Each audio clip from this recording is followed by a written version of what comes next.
moment of excitement and joy, right? So it is my absolute pleasure to welcome each and every one of you to this very important occasion, which marks the closing as well as the pitching ceremony of the Agri-Accelerator of 2.0.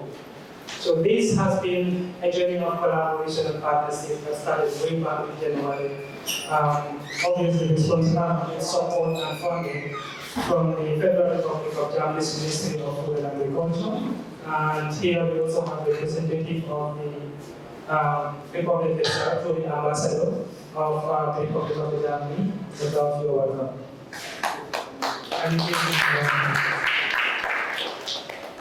And with that funding, several organizations came together in recognition of the need to really transform our agricultural sector, but beyond that, looking at how best we can empower our young people with responsible agricultural investment, the Food and Agricultural Organization of the United Nations, and here we also have Dr. Mustafa Cisse, representing the FAO Gambia. Can we please give him a round of applause? And beyond that, we also have the Alliance Française de Banjul, implementing partner, of course, through its incubation program, the Gambia Tech Project. So I believe Gambia Tech is a household name to each and every one of us that is seated in this room. So now, without further ado, I would like to invite Dr. Mustafa Cisse, who is the Assistant FAO representative in the Gambia, to deliver his remarks. Can we please give him a round of applause?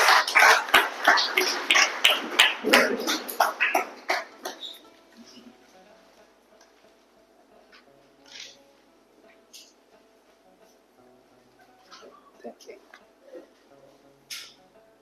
Of Ambassador Godset, the Deputy Director General of Administration of the Ministry of Agriculture, here representing the Minister for Agriculture, Livestock and Food Security, Madam Emma from FAO, HQ in Rome, the Alliance Franco-Gambia team, Gambia Tech, representatives of the various entrepreneur enterprises here present, the coaches, the trainees, members of the media, FAO colleagues from Rome, FAO colleagues from the sub-regional office, ladies and gentlemen.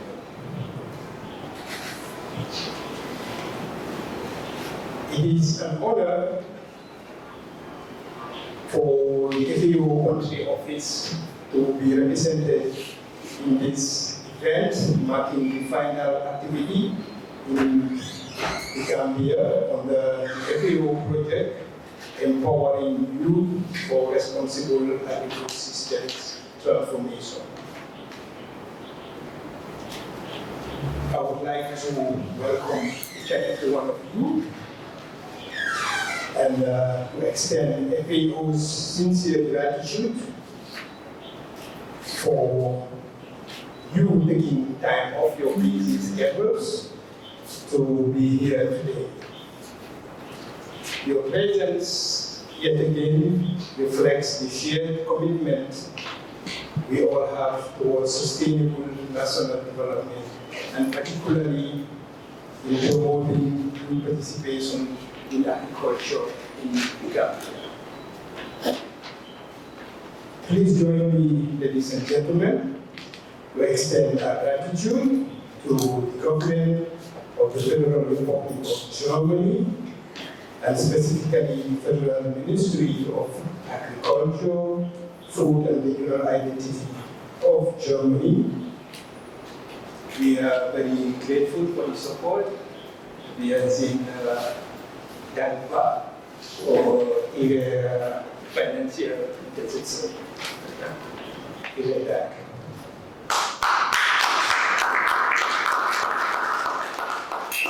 Through the project, we also supported young agri-entrepreneurs through Agri-Accelerator to stimulate holistic and sustainable changes.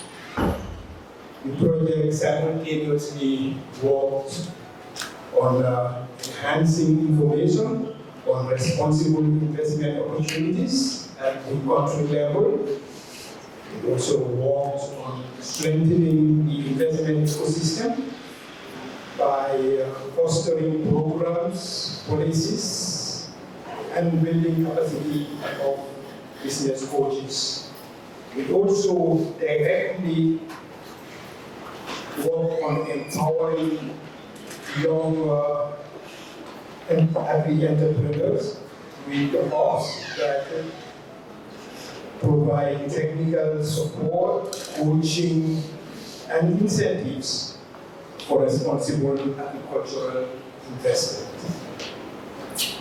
After the launch of the project in January 2025, a number of activities were implemented. To name a few,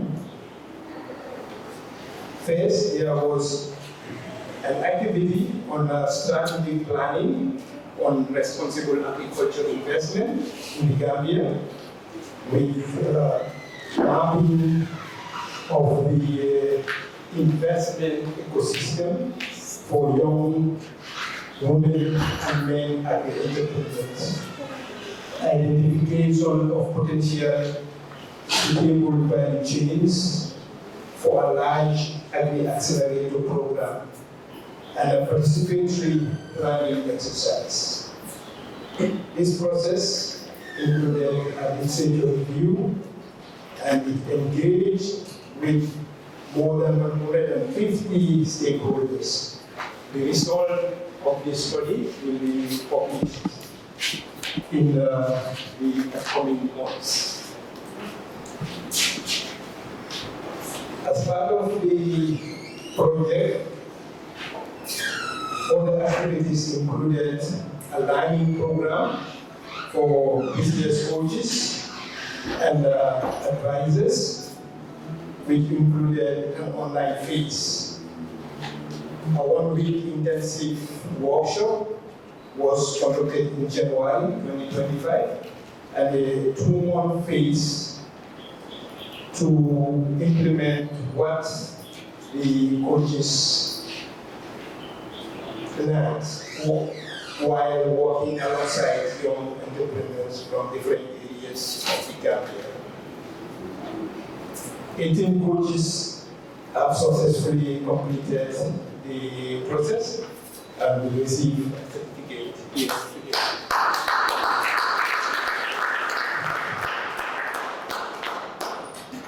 A 2-month pilot accelerator involving 20 youth who worked with the coaches to improve their business ideas in terms of profits, planet and people, the triple performance.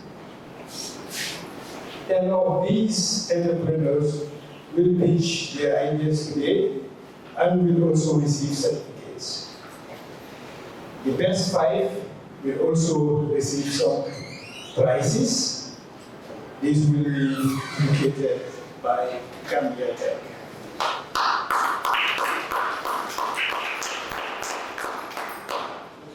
Distinguished ladies and gentlemen, you certainly will agree with me that developing viable agri-food systems is complex and requires targeted and preemptive actions to address the daunting challenges of increasing investment in agriculture, access to finance, access to productive resources, value chain strengthening, youth and women participation, among a number of other challenges. Finally, ladies and gentlemen, it is worth noting that a global learning program hub on the Responsible Agri-Investment Accelerator toolkit for master coaches will be established, housing learning materials and providing space for global level interaction between the master coaches and their trainees. Please allow me, on behalf of the country office, to thank everyone for being part of this momentous occasion and for joining us as we build a stronger, more prosperous tomorrow for Gambia and for Africa. Thank you very much.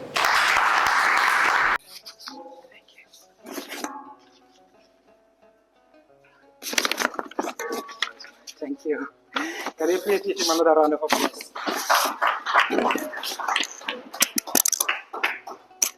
Great. So I think that was a very inspiring speech. And one very important thing that I would definitely love to highlight was part of the ecosystem approach that we took actually, ensuring inclusive partnership and collaboration between the different actors and players to ensure that this whole process becomes a success. Because at the end, no man is an island. There's a saying that if you really want to go fast, go alone. But if you want to go far, go in teams. And I think that has really been the essence and significance of this great partnership. And that's the very reason why we're equally here. So thank you so much, Dr. Cisse, for emphasizing that. Now I will move on to invite Mr. Klaus Wotzet, who is the German ambassador to the Republic of the Gambia, and obviously the very people that supported and provided the financial incentives for the implementation and execution of this particular project. Can we please give him a round of applause? Thank you. Yes. Is the microphone okay? Like this? Yeah. Okay. Mr. Mustafa Cisse, Assistant FAO Representative, Mr. Lamendabo from the Ministry of Agriculture, dear Emma McGee from FAO, ladies and gentlemen, trainers and accelerated agri-entrepreneurs, good afternoon. It's a pleasure for me to be here. As you have heard already, this project is a cooperation between the FAO, the German Ministry of Agriculture, and of course the Gambian government represented to the Ministry of Agriculture. We from the German government place a strong emphasis on youth empowerment, entrepreneurship and sustainable food systems in Africa, in particular in the Gambia. Responsible agricultural investment can be a driver of inclusive rural development and climate resilience. And to tell the truth, there are very few countries in the world who need rural development and investment in agriculture more than they are Gambia. The Gambia is still highly dependent on food imports. And at the same time, the Gambian youth is looking for employment and business opportunities. The government of the Gambia wants to change the Gambian food import dependence, and we're all supporting this change. You, the young entrepreneurs, are now instrumental in making this change to happen. The dependence of the Gambia on food imports should slowly but steadily be transformed into increased self-reliance of the Gambia in its own food production. This pilot project aims to establish agri-accelerators in the Gambia while simultaneously exploring new pathways for agile and adaptive agri-accelerator approaches. We are in this regard very glad about the successful cooperation of the project with Sabah Blue. I visited this remarkable foundation in Badibu district multiple times. I was each and every time impressed by the outstanding young entrepreneurs that are leading this school. I'm sure the cooperation is helpful. The project here leads to the creation of a global cohort of master coaches skilled in the RIA Accelerator toolkit and will develop a guide on agri-accelerator pathways. By supporting the businesses and livelihoods of young agri-entrepreneurs, project ultimately aims to contribute to food security and sustainable agricultural practices in the Gambia. I would like to encourage you all, the young entrepreneurs, to be self-confident and courageous when you're starting your business. The country needs you, and you should be proud of what you're doing. Thank you.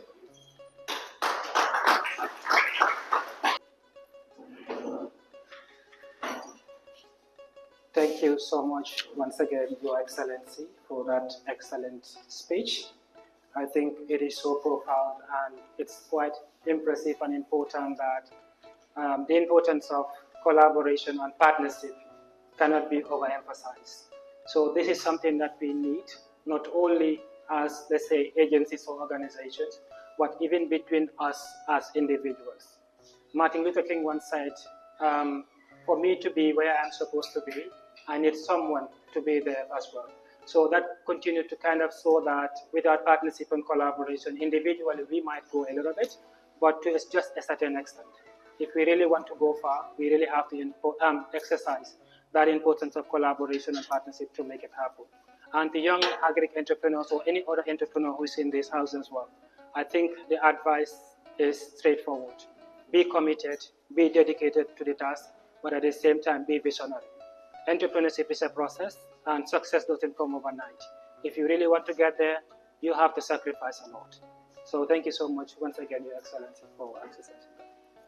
And now we would now invite Mr. Lamin Dabo, Deputy DG for Administration from the Ministry of Agriculture, to deliver his remarks. Good afternoon, distinguished youth, institutions here present. I can see the head of Freedom from Home campaign, the NARI team, and all stakeholders here present. I also want to observe the presence of the head of programs at APO, Dr. Mustafa Sise, the German ambassador to the Gambia, and Mrs. Emma. You are all welcome to this important occasion. My role here is very simple. I am just asked to do a statement on this very, very important occasion that is marking the end of training of youth entrepreneurs. I think this training is very, very important for the youth in any country are of essence, and their training is very pivotal in ensuring that the food value chain is addressed. I want to, before I proceed, thank the Federal Republic of Germany, to the government and the Ministry of Agriculture and Food System for their financial support to ensuring that they have sponsored this training to the end. I equally want to thank the FAO Gambia for their support, collaboration and initiation. And I also want to thank the government of the Gambia through the Ministry of Agriculture for providing the policy framework in ensuring that we coexist in peace and camaraderie, and that we are able to do our daily chores in peace and harmony. This is very, very interesting. Entrepreneurship training is very essential, because when you have the required skills, you become a master of your own development. And as youth, it's a very critical stage in one's life. So some would tell you a youth is somebody between the ages of 20 to 35. Some would tell you 18. Some would tell you 24 to 35. It depends on who you classify as youth, or who classifies himself or herself as a youth. This is very important. And it is equally important that one has skills. Because many times, people believe in just cognitive learning by just talking verbally. But if you have a skill, you will employ yourself. And it is essential that economically, entrepreneurs are not only economic actors, but they are innovators. They are social transformers and inclusive growth. Their participation in the society is crucial in its overall development. Germany has supported this program by ensuring that we are able to move the value chain smoothly so that we transition to areas where we think are great. But if you are trained and you have a skill, so you are of sense wherever you are, so that the knowledge that you gain is not only limited to yourself, but is shared, so that together we are able to, invest in agriculture, so that we are able to mitigate our climate change struggles that we are currently bearing globally. FAO has really done a lot, and FAO now have taken a bold step in devolving power. They have strategies that I understand they want to implement next year. That is by supporting partners, because they believe that partners have the requisite knowledge and they can stand on their own. They will only monitor. Whatever they do with partners, they will hand over what they have, the resources to it, and they will provide the monitoring. This is a bold step in the right direction. So as entrepreneurs, as youth also, it is of a sense that you are careful of peer influence wherever you are. You need a skill, because in Africa, our main problem is people grow until they're 30 years, they will not even know what they want to do, what they want to be. This is not necessary anymore. I don't think so. In the developed world, when you are up to 18 years, you have a goal. You either want to be an engineer, you want to be a teacher, or you want to be a business person. You must have a goal. If you don't have a goal, you just meander between jobs without any skill. You must have a skill to work. I was privileged to work with the Gambia German Social Project, and I work with the Germans. They are people who are very practical. No, and they want things tangible. They are action people. So we are lucky that the bilateral and multilateral cooperation that we are having with the Federal Republic of Germany has long been. I was fortunate to work with the project, the Gambia German Social Project, which has been there for 20 years. I think it ended in the early 2004-05. They are supporting the GI sector, environment sector, fisheries sector, agriculture sector, and they are supporting you. So we tell them, bravo for them. We thank Federal Republic. To you, Ambassador. Thank you very much for supporting us. What is important now is you are the ambassadors of this country in light of entrepreneurship training. The government has provided the enabling environment. There are many agricultural projects that are supporting youth. They have components in youth development, and then entrepreneurship is one of them. They support people in the form of groups or individuals. If you have a business plan that is well articulated and marketable, they support it. They give you funds. Matching grant is available with the projects.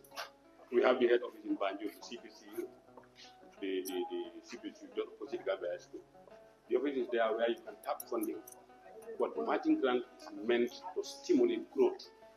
You must be in the business. Because there are people who will just sit and hear that, oh, there's fund somewhere, and they just go and apply. Matching grant is meant for people who have started in business and are not able to do well because of the people have started in business, are in the business. They will not support new starters. No. Because some people are driven by project support without necessarily either having the skill or the interest in actually pursuing it as a business.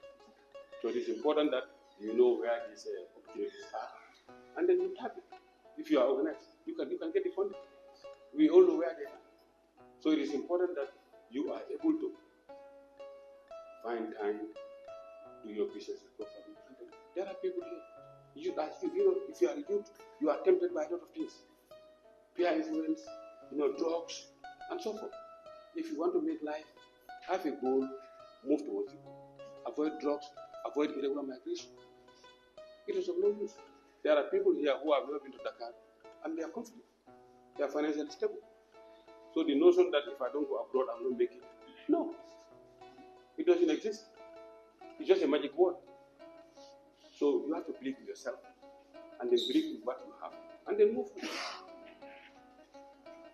So without much ado, I really thank you all for your participation.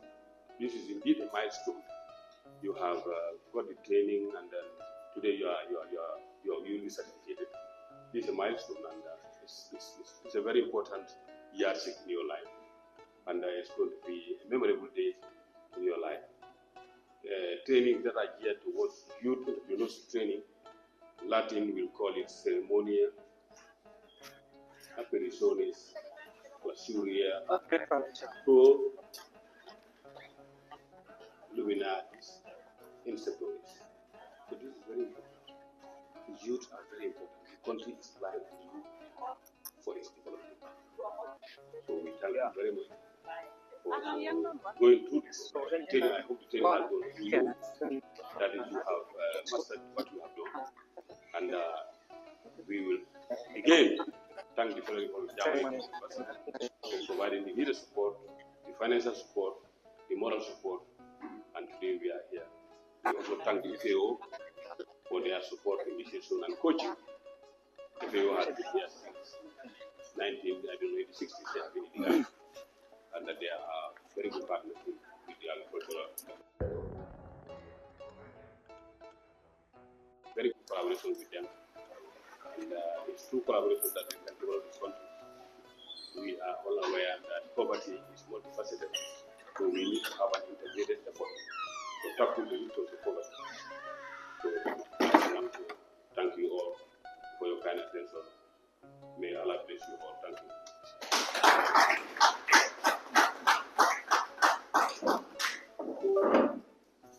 Thank you very much, Mr. Darko, for stressing out how entrepreneurship can be important for the country and how financial support alone cannot make it if there's no technical skills, if there's no knowledge, if there's no sharing of expertise among the really knowledgeable people that we have in this country.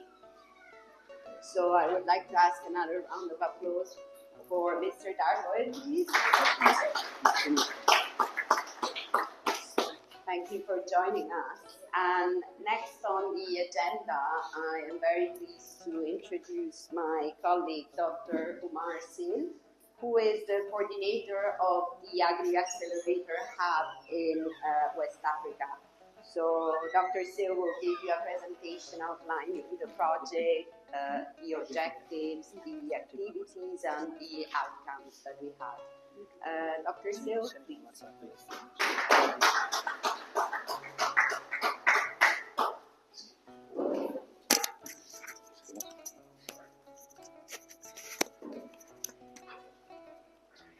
Thank you very much. Thank you, Emma. Thank you. I'm really happy to be here again at this final stage of this very important program, the Agri-Accelerator pilot in the Gambia. But as I used to say, this is not final for you. This is, as Mr. Dabo said earlier, just a milestone. So a new start for you as young agri-entrepreneurs, but also as business coach and accompagners. So we will have to share some information about the Agri-Accelerator, the FAO acceleration program, which has been developed in several countries. In the Gambia, we have a pilot. We will share with you some key information on the background, and then the background context and overview, give you an overview of the project, and present you the pilot in the Gambia. For the background context, we will start at sub-regional level, addressing the key challenges and investment youth are facing in agriculture within the sub-regional context. First of those challenges, we can identify access to land and other natural resources. An FAO study published on 2023 states that less than 10% of youth have access or secure access to land. This is a true, a serious obstacle for young agri-entrepreneurship.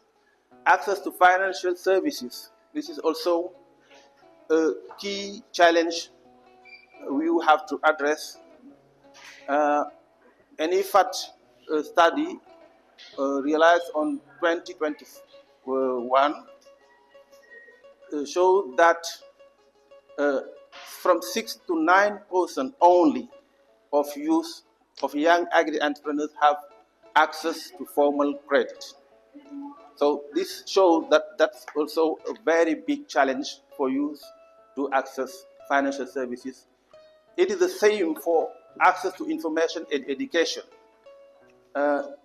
particularly in the Gambian context, where in rural areas connectivity is very poor, and that's a very hindering obstacle also to access to information. The inadequation between knowledge and skills. There is a mismatch, a strong mismatch between training programs and labor market demand. Market access also is one of the major obstacles you may face while in your entrepreneurship program. Specifically in the Gambian context, we have pointed out limited access to resources in general. Farmers in the Gambia face significant challenges with access to essential resources like quality seeds, financing, and land. So we have quite the same challenges at sub-regional level. So these constraints hinder agricultural growth and profitability. We have also impact of climate change. That's the same in all sub-Saharan countries in terms of very short rainy seasons, in terms of droughts, in terms of climate change leading to reduced yields, especially in groundnuts. This results in financial losses for farmers. The lack of resilience. The agricultural sector lacks resilience to cope with the impacts of climate change and other challenges, making it difficult for farmers to sustain their operation. I'm trying to go through because it's a bit long and we have not enough time. Gender inequality also. Young women suffering more than other youth in general in access to land, access to productive resources in general. But fortunately, we also have opportunities such as public-private partnership, meaning that developing innovative financial models through partnerships between public and private sectors could provide much-needed support for Gambian farmers. We have had a very long discussion yesterday with the technical committee selection, especially Mr. Drame, who challenged this opportunity, who find it really hard to achieve public-private partnership.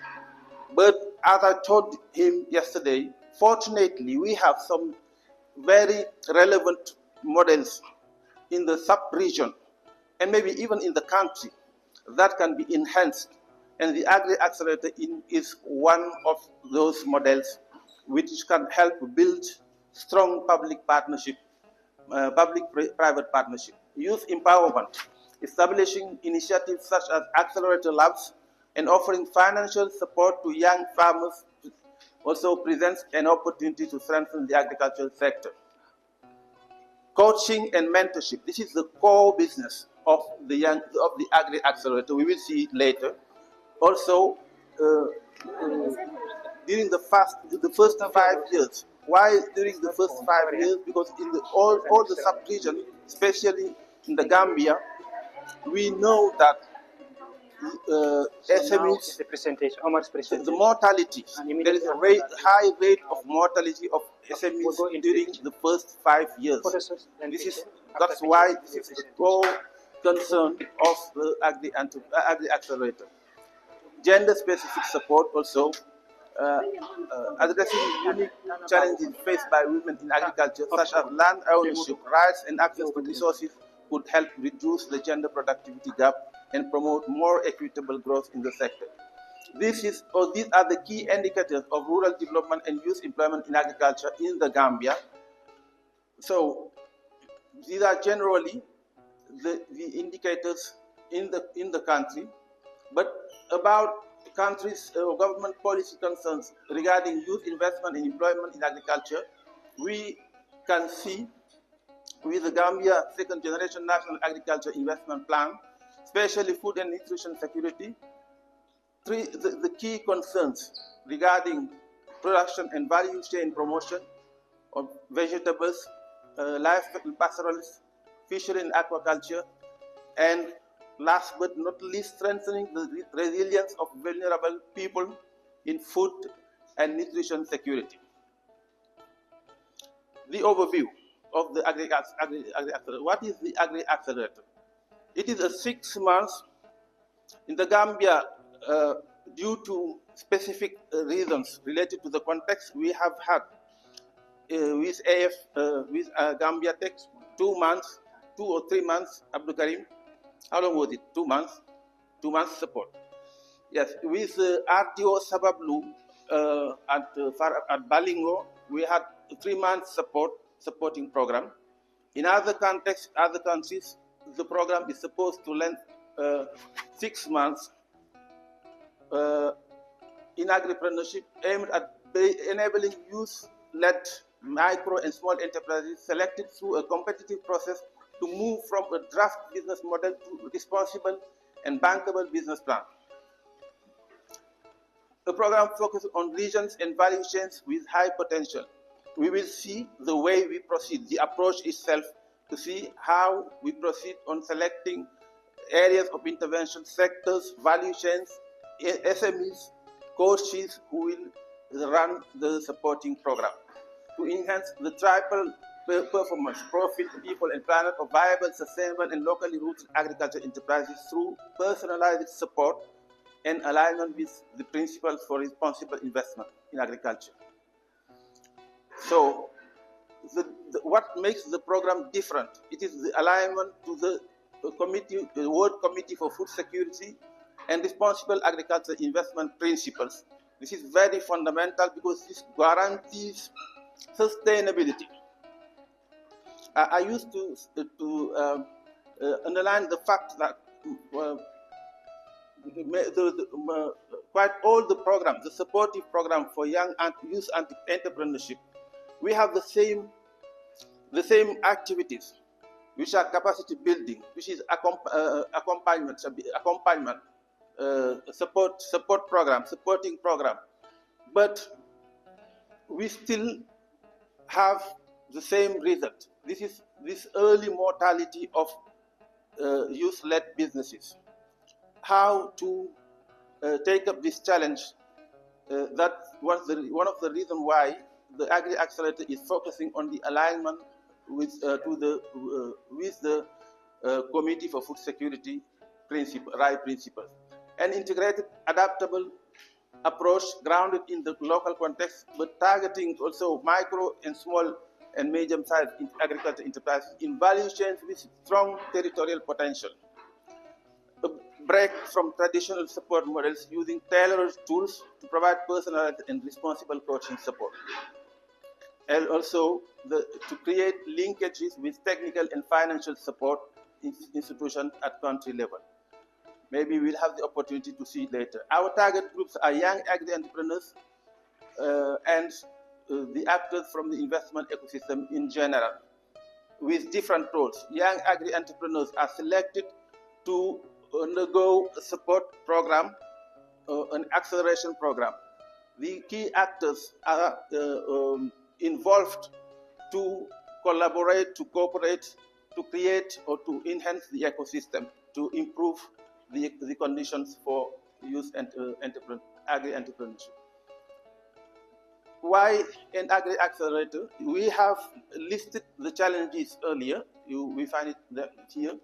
And the program's response is to empower entrepreneurs through a personalized support process and a holistic capacity building package, elevating them to the role of change agents in the regions, integrating young people into value chains with high territorial potential, and promoting responsible agriculture investment as a lever for sustainable rural development. The approach, the intervention methodology, is divided in three parts or three axes. First, the analytical phase with socio-economic trends analysis, the identification of target regions and value chains, and the identification of opportunities for responsible agricultural investment projects. Meaning that in a country when we have to pilot an agri-accelerator, depending on the context, we have this analytical phase which consists of analyzing all the different areas, either geographical area or regions, administrative regions, to see on the basis of the potential, the availability of productive resources, natural resources, the availability of supportive institutions, and so on. The regions or the area of intervention are analyzed and classified and selected. The sector and the value chains also on the same basis are selected to identify then the champions, young champions who intervene in this specific value chains and who will benefit from the acceleration program. But in this same value chain, opportunities for investment opportunities in responsible agricultural investment also are identified. In the case of the Gambia, the process was a bit different. We will see it specifically with the pilot of the Gambia. Then we have the second phase, which is the stakeholders' capacity development and the awareness event. The awareness events was not run in the Gambia because of specific reasons, but in some other countries we have this also, which is this phase, which is very important. But in the Gambia, we had the capacity development with a blended program to train the business coaches who are supposed to, who will support the young agri-entrepreneurs. So training for technical committees also and support structures. This was not the case in the Gambia because here we have only one committee, which is the selection committee. In other countries, we have national technical committee, we have regional technical committees, we have sensitizing or awareness raising teams. All of them have to be trained to run the Agri-Accelerator. In the case of the Gambia, we have only trained and the technical section committee. And then the acceleration phase, starting from a call for application, assessment of application, and selection of beneficiaries. Then, once selected, those beneficiaries follow and support program with trained RAI business coaches. This is very important, I think, because it means that Mr. Dabo said in his speech that skills are very important. Skills and knowledge is one thing. Once you are given, nobody can take it away from you. So that's why that is the reason, one of the reasons why some people may think that FAO and with the support of the German embassy is here, since we talk about accelerating program, to give money. That is not our goal. That is not our objective. The objective is to build the capacity to get you ready and skilled enough to run your own business with the support, the technical support of coaches, but technical support which is different from classic models. This is because a technical support based on sustainability, based on and aligned to responsible agricultural investment principles. These are the main countries where we already have agri-accelerators. So you see Tunisia, Algeria, Morocco, Mauritania, Senegal, and the Gambia now. Now, the last section is the Agri-Accelerator pilot project in the Gambia. As I said earlier, we have three phases. The first is data collection, or is this analytical phase. The analytical phase in the Gambia consisted in the study. One of our experts have developed based on desk review and key informant interviews of key or major stakeholders in the country.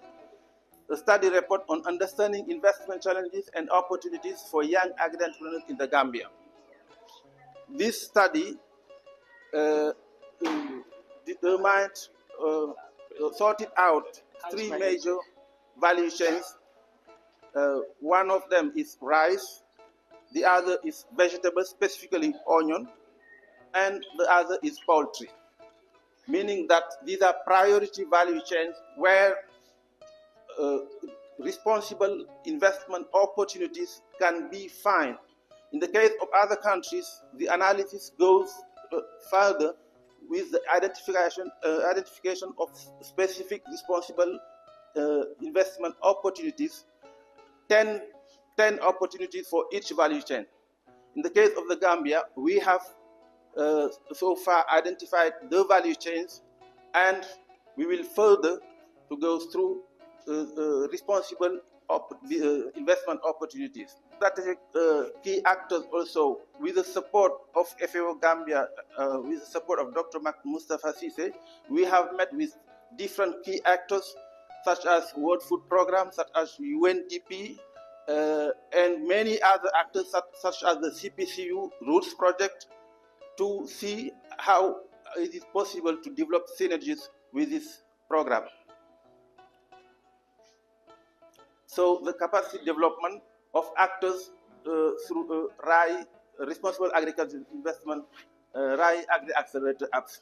With Sabablu in Balingo, Farafenye, we have a pilot which permitted to select 10 finalists and 5 winners, which have been supported through the Agri-Accelerator, and with AFB Gambia Tech, which is the one we are running today.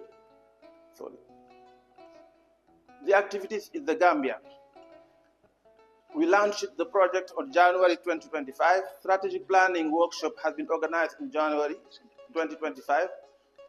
Then the analysis of the selected value chains and study of investment opportunities also from February to October 2025 with our colleague Jesper. The learning program for business coaches, which at the beginning we had 25 coaches who started, 18 completed with the valuable support, technical support of our colleague Emma. Once again, a round of applause to her. Those 10 finalists will be pitching today to allow us to determine, to select the winners who will be our champions. But I can say all of them, all 10 are already champions. A round of applause to you. So thank you very much. But at the same time ensuring that we deliver it with excellence.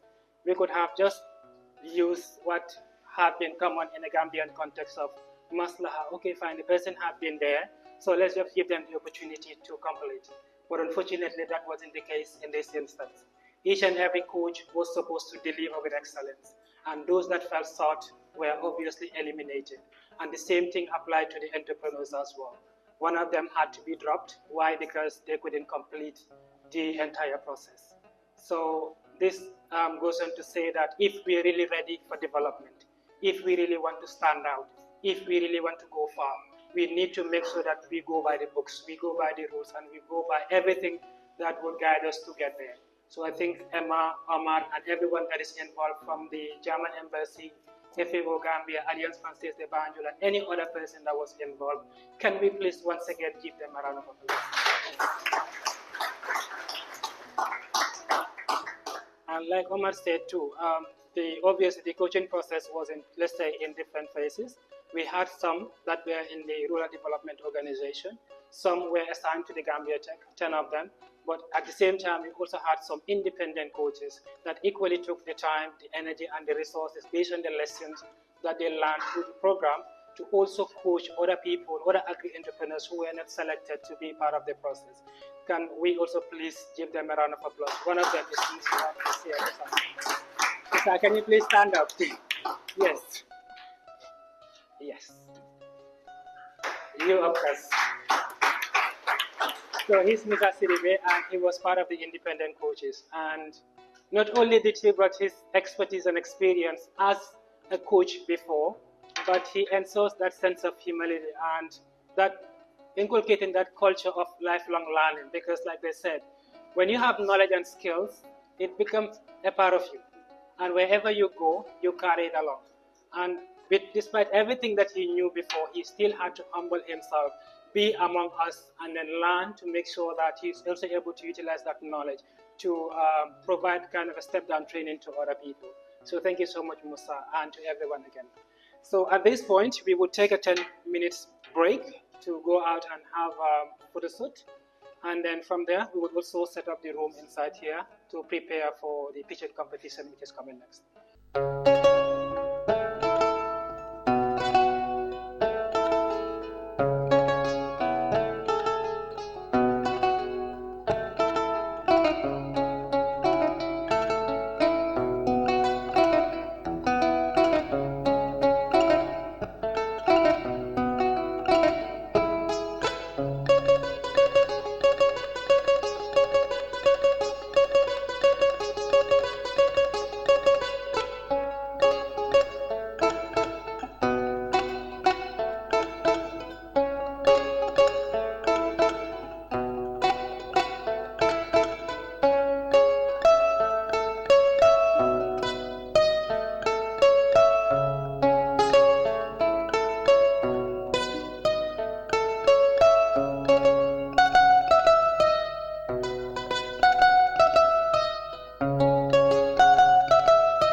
And really, you will see everything.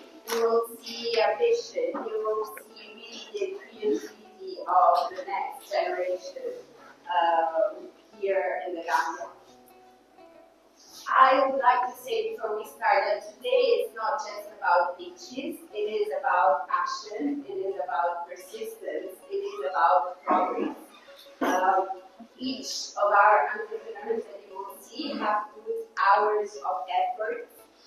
They have been working with their coaches to fine-tune their ideas, their businesses. They have pushed their limits. They've gone out of their comfort zone. We know that we have asked these entrepreneurs a lot. We know it. We know that they have worked a lot. We know that they have learned concepts that they didn't know before. And we are very proud of them. And I would like also to take this opportunity to really acknowledge the support of the business coaches. So behind every entrepreneur that you will see now, there is a business coach who has probably not slept much in the last 3 months. We know they also have been working hard, and we know they have really mastered the PRI methodology, so the responsible agricultural investment methodology, and they really walked alongside these young talents. So thank you to all of the coaches. Now, to our pictures, this is your moment. So really, you've grown as leaders, as problem solvers, as inventors. Whatever happens today, you are already on the path to really do something meaningful. Believe in your ideas, and more importantly, believe in yourselves. We worked on that a little bit. I know you are really on the process, but I think it's important for you to remember that. And remember, really, success is not just the destination, it is the journey. So, as Omar was saying before, we're just starting. This is a journey, and we are celebrating that journey together today.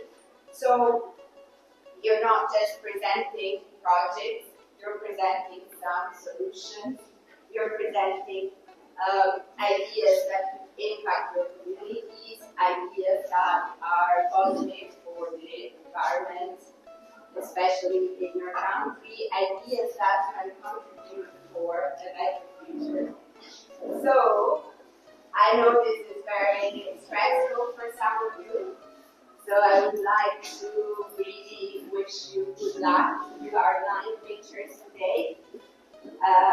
Remember to breathe, remember to enjoy it, and let us just understand what your ideas are about. So really, a round of applause for the 9 pictures who are about to share.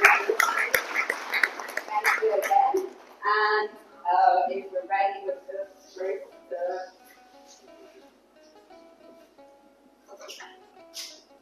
Okay. So I think I will pass it on to the judges to describe the criteria. I don't know who will be doing that. The president. Okay. Thank you so much. Thank you very much. And like we say, we pray for you to actually be part of the business. The criteria is we are going to judge you based on your leadership and motivation, and we will also look at your communication skills. We will look at also your document, your visions and missions and the like, your value proposition, and we will also look at how you your segment your customers, the users, and your beneficiaries, the impact that you've created, and also your marketing aspect. Your governance particularly, is key. And we will look at your resources or your resource mobilization and the like. And we will look at also your risk and tolerance level and the sustainability of your project.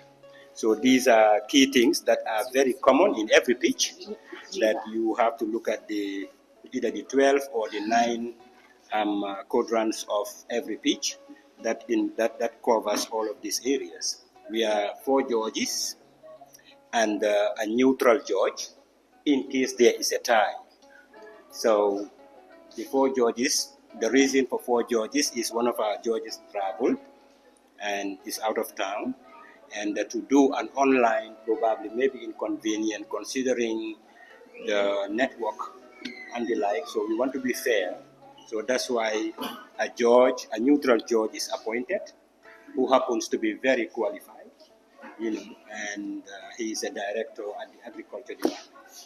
So I am Mumudu Drame, and I will be the lead judge. Thank you so much, Mr. Drame. I am Mohamed Danso, and I'll be one of the judges here today. Thank you.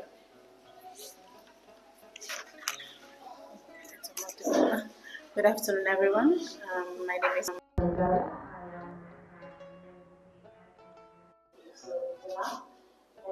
the judges. I'm sure I'm familiar with most of the things that we have here. So I'm looking forward to having a great session. Hello, everyone. My name is Amadou Chiko Sissoko. I'm the CEO of Influx Capital. We also are the founders of the Pina Gambia Initiative. It's a pleasure to be here to support this movement of great entrepreneurship in agriculture. And I have a special surprise for the winner here. So there's a pack of iced pineapples for the entrepreneur who's going to convince all the judges that they have the best project. So extra motivation.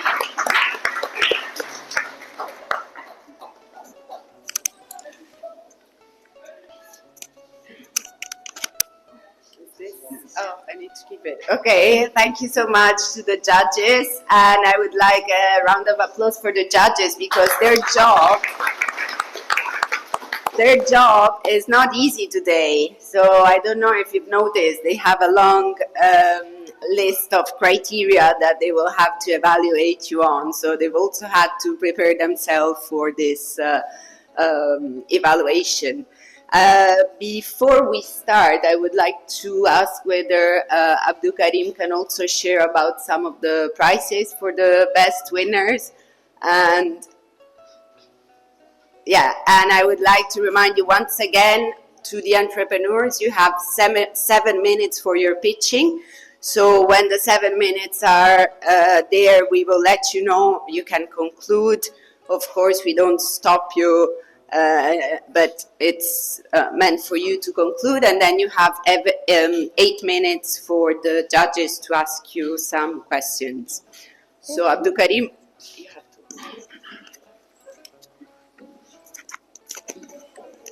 Good, right? Thank you, Emma. So, the big cake, right? The big cake. Everyone is in suspense. So this is how it is going to be. We will have the first 3 winners. The first winner would go with a cash prize of $20,000. And the first... Okay. The first runner-up, that is the person who took second, would go with $10,000. And the third or the second runner-up would go with $5,000. But beyond that too, the first 5, each and every one of them would go with 1 month of internet subscription each. So that's like each and every one of them, depending on their line of subscription, would get that 1 month of internet subscription. And the entire 9 would also get an ecosystem support. Like we said, this whole thing was a moment of collaboration and partnership. And some of our judges, starting with Mr. Drame, volunteered to provide investment readiness workshop or training for the entire 9 entrepreneurs who had been selected or who made it to the final. Can we please give him a round of applause? And Mr. Ponstead Ileleji as well, who was supposed to be here but unfortunately couldn't make it, also dedicated to provide one session of financial literacy session, because this is something that is needed. Eventually, all of us want to get into entrepreneurship, but being financially disciplined in a sense that we are able to run our businesses smoothly in ways that actually resonate to the financial models and realities of our businesses is completely different. So him and his hub have really dedicated to provide that training. So can we also give him a round of applause, even though it's not. So, Emma, that is it for now, and I think you can just invite the first entrepreneur to proceed. Thank you, Abdul Karim, and I would also like to thank the French Embassy for offering these prizes and the partners who have stepped in to support the process with additional training and additional support. So we are very grateful that this is happening, and this is happening also thanks to the great leadership of Gambia-Tech, who really move things in this country. So thank you, Gambia-Tech, for that. But now, without further ado, I'm very excited to call to the stage our first entrepreneur, Ms. Fatou Jipa. and she will speak us about the Fana Farm. So Fatou, please come to the stage. Hello everyone, my name is Fatou Enjiba and I'm the founder and manager of Fana Farm. Okay, of Fana Farm. At Fana Farm, we are engaged in permaculture and ethical poultry production. Why are we engaged in this production? In the Gambia, there are people that do not have enough food to eat that gives them the nutrition value that their body needs. Evidence of this is the NAFA project, which the government was giving cash to households in the rural Gambia to meet their nutritional benefit. Chemicals in farming are causing harm to our health. High cost of production, like us in the poultry industry, food is very expensive, feed is very expensive, making it hard for Gambians to buy our chicken, and some go for the imported. Our solution, we engage in organic farming, and the product we produce range from tomato, okra, onion, etc., and chicken, meat, and egg. We plan to adopt aquaponic system, which is a more waste-less project, to reduce our costs so that each Gambian will have the opportunity to get enough food. What is aquaponics? Aquaponics basically is aquaculture phase and hydroponics plant in a system that the two benefit each other. Our mission and vision. Our vision is for every Gambian to have healthy food on their plate every day without worrying the cost involved. And we do this through our mission, engaging in organic farming. Our business model, we simply make money from selling chicken, egg, and vegetable. We also sell manure from the remains of the chicken. The plant aquaculture would help us scale up our business to be able to reach more customers. Our revenue, like I said, we get it all from the products we produce in our farm. Our cost so far, from January 2024 to date, we have a cost of $275,000, a revenue of 400,000, and then a profit of 125,000. Why now?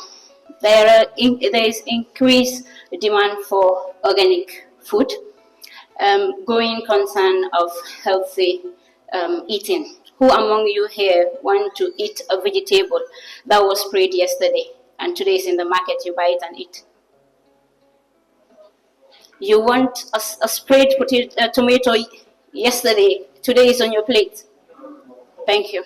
There is an increased demand of organic food. The government and non-NGOs are also partnering with farmers to help Gambia to be self-food sufficient. Our targeted market are the household, the women that go to the market, the women that do the cooking. Wholesalers, women in the market, then the retailers, farmers for our manure, hotels, restaurants, local shops where we get our bread and egg, and bakeries where we get our cakes for our birthdays. And where we do our sales, we have it at our farm, at Bajilo, around Sibano, and then Daranka, West Coast region. We also use our social media handles, and also we do home delivery service. Our impact. Socially, with our project, we are providing affordable food for our customers. We are empowering women, because most of my employees are women, and we're creating jobs. I did one for myself because I graduated, I couldn't get a formal job, so I created one and for myself and for 4 other people. Environmental impact. We reduce recycling our waste. We are not using chemicals, and we are lowering our production costs. What we are asking for, We are asking for $977,000 to implement our aquaponic system and also to scale up our production. So this is our how we're using the funds. The aquaponic infrastructure includes the fish pond and our grow beds, the irrigation for our farm, watering to make watering easier and more effective, the processing and storage for our plunge mussing to remove feathers from our chicken and storage fridge. Training for myself and also for the farmers, because knowledge is power. Then transportation. Sibanor is far, Bajilo is far. With a van, we'll be able to get easy access to transportation and also reduce our cost of production, because transportation counts a lot in it. That's our team. It's a sole proprietorship, so I'm the main person there. I'm the manager. And then Modubaji is an advisor for our vegetable production. He's an extension officer, so he visits the farm from time to time, and when we need him to, we call him. Blas Gomez is also an advisor. He is veterinary, going to the University of the Gambia. He's been instrumental when it comes to our poultry production. So from Fat, Ba, Sana, Binta, and Asia are all the ones working at the big farm at Bajilo, beside Sivano. So this is Fana Farm. This is how you can reach us.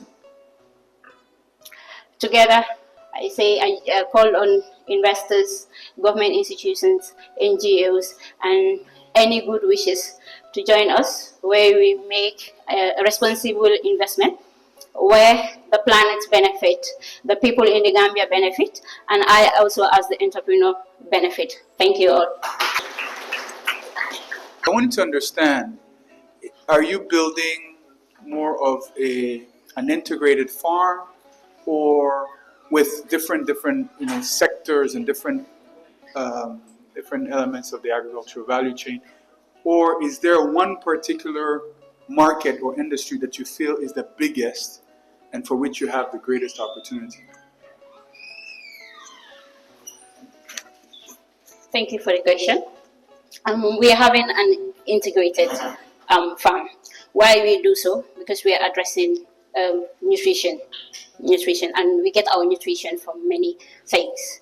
For example, the protein from the chickens and the egg, and then the vegetables too. So we are doing an integrated farm, and the industry we're into is the poultry, the fish, and also the vegetable. Basically, the agriculture industry. Why we are there? Because it's scalable. The population of the Gambia, if I'm right, is at 2.4. Thank you, Fatu, for that great presentation. My question is around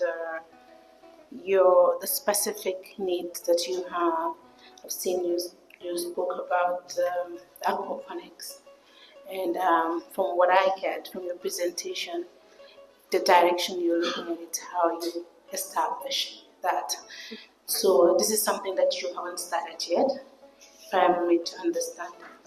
But then, knowing that it's aquaponic and it's not something very common in the Gambia, do you have the capacity to run the technical skills, the background knowledge, you have the resources that you know are available here in the Gambia to reach to run a proper business under the aquaponics and produce enough quantity that you can put into the market.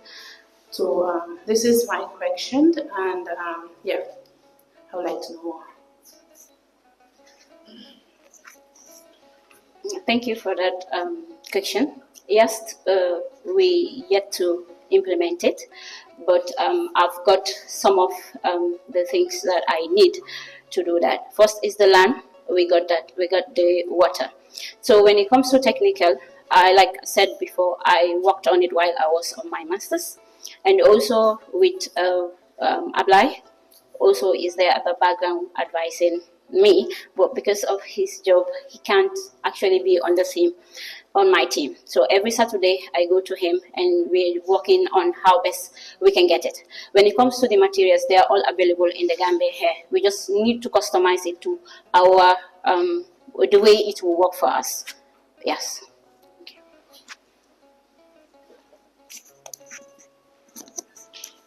Thank you, Fatu. I have a question and with a follow-on question, all right? So first, I wanted to know what's your production capacity in terms of the poultry.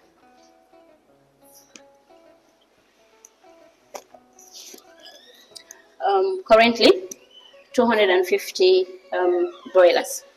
And for the layers, we were using 200, but I recently got a benefit from GAPSI project. So the production is post now, and we are renovating the house based on their recommendation. So after that, I will have a capacity of 500 bats, meaning 16 crates per day. Thank you very much, Fatu, for a very good information presentation to us. And I'll just first maybe, if we want to ask all the questions and, with follow-on advice, it might take too long. We may run out of time. So what we will do is we will ask the questions, and then at the end we will, try to give you advice, okay? So what I'm looking at is risk. Poultry is high risk in most cases. So I'm asking, what do you have in place to mitigate any risk that will befall your birds? Poultry is so much money, every Gambian believe, but the risk is very high. So at our farm, our first priority to keep our birds from those risks is having a biosecurity, which we don't play with, at our farm gate and also close to our poultry house. Also, we are making sure we follow strict vaccination and giving medicines to our bats. And also, if we go to the house and find maybe one of our bats has an issue, we isolate it, and then that's where Bless come in. He come and assess if it's something at his level, he address it, and if it's beyond his level, he calls on their office and they can help. That's what we are doing for now. Good afternoon, everyone. My name is Aya Jadama, the founder and CEO of Eat with Hajra. I will have to start with a small story which really inspired me to become an entrepreneur.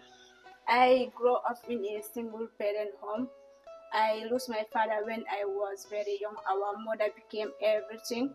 She raised me and my siblings all on her own. We are mostly girls and two brothers. The other one took the back way journey trying to have a better life. So granola cake is not just a product, it's a memory. Back our primary school days, our mom would prepare special granola snacks with not quite a granola cake, but a simple, delicious version. Wrap it, put it and inside our bag. With all that was her strength. Knowing her strengths and seeing her struggle and strength taught me something important. I can't just wait life to be changed. I have to create that change by myself. That's why I started with Eat with Hajra. Eat with Hajra is not just about selling food. It's about preserving tradition, sharing homemade nutrition, using what I have to support my family and empower other young people. This business is my way of turning love, memory, struggle into strength and purpose, and I hope I inspire others to do the same. The problems why I venture into granola cake processing are malnutrition, high demand. The supply does not meet right standard quality and high unemployment rate. The solution, by producing clean and nutritious home granola cake, I want to promote healthier food snacking. Food should not only taste good, but it should do good to our bodies.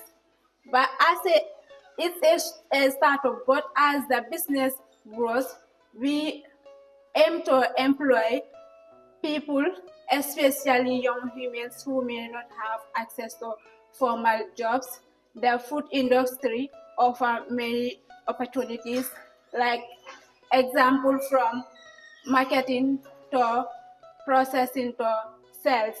Groundnut cake also is widely loved in the Gambia, and it's a snack that appeals to all ages, but with that, people don't take the business as serious. So I see a gap on that to venture into it and make the supply quality and well branded with hygienical and prepared version.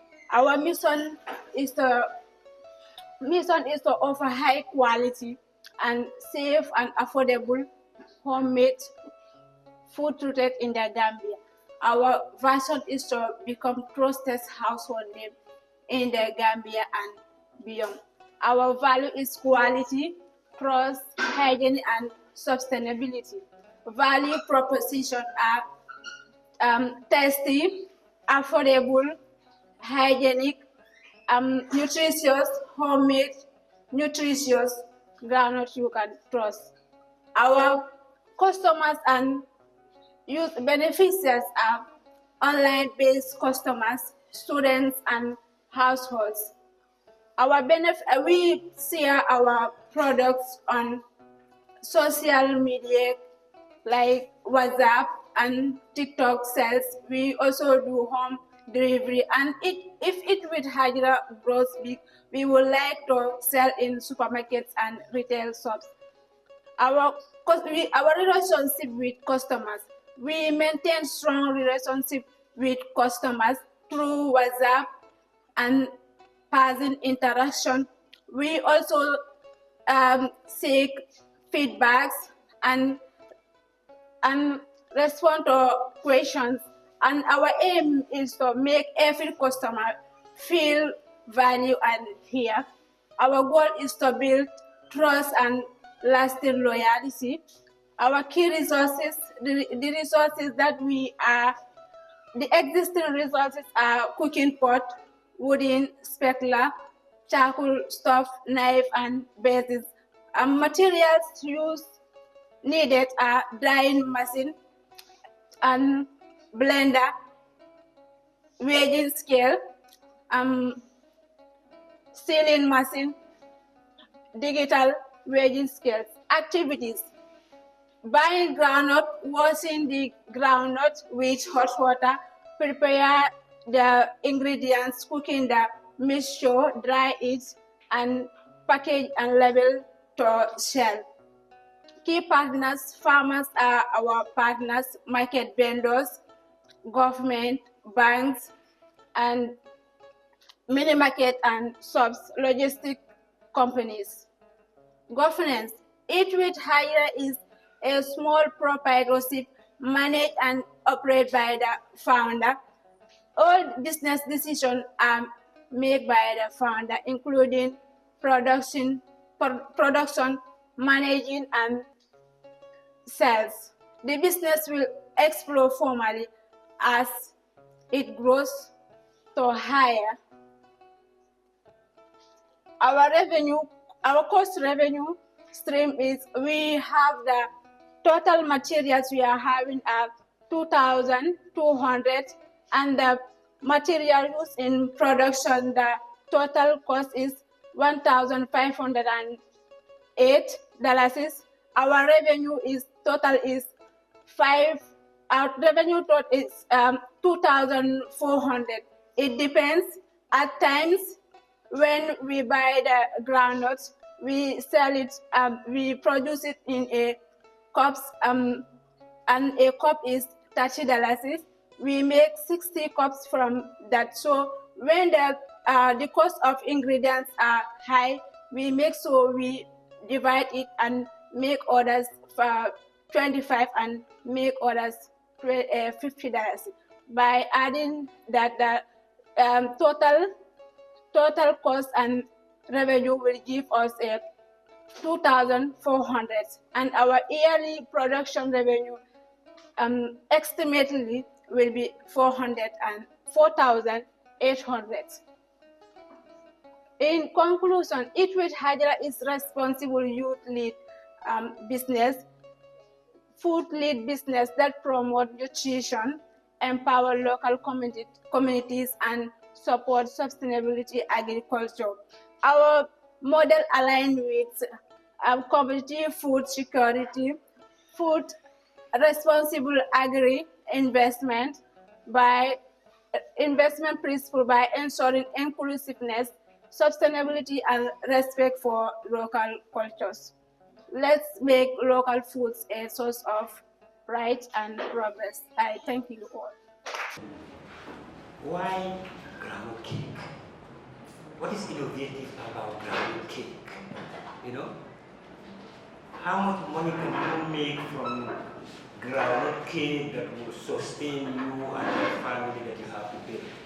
So I just want to know what is innovative. I saw the groundnut cake in this package. It looks very, appetizing, and you send my mind to it. But at the same time, I just want to know how can groundnut cake, doing groundnut cake that is done by almost everybody, what is innovative about the groundnut cake that you do, and how can the profits, in fact, the figures you were giving,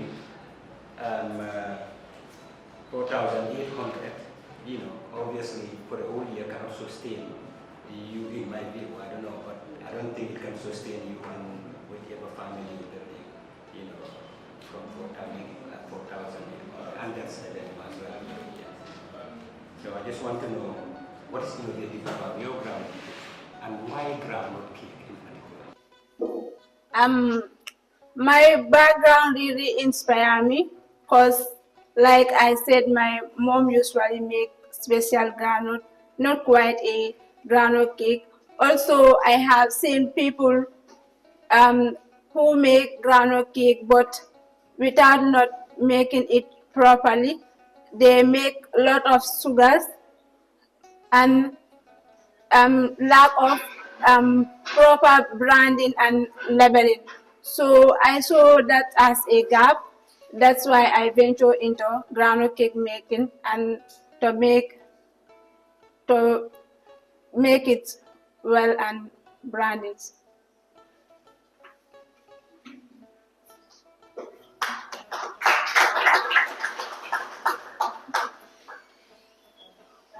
Thank you, Raja. I also have the same question that my colleague just asked. The market groundnut cake, right? So first I would like to ask you, in 2 years' time, 3 years' time, the figures that I can see here, where do you see yourself? Like, how many groundnut cakes do you want to produce? Do you want to, expand?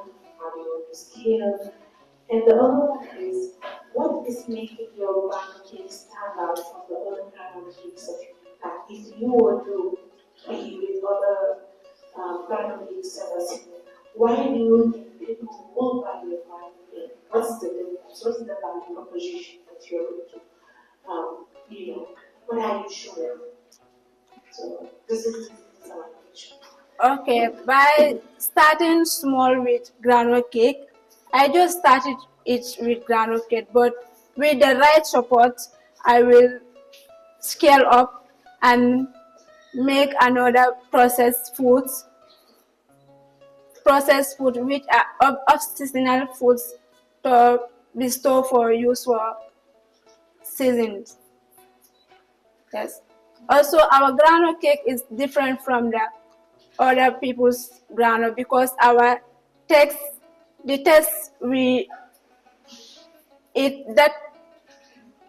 taste that comes from our groundnut cake and the way we make it in a unique way. We make sure our equipments are all clean before use and after use. We engage in hygienical way to make it, and also to stick in our brand name, homemade goodness you can trust.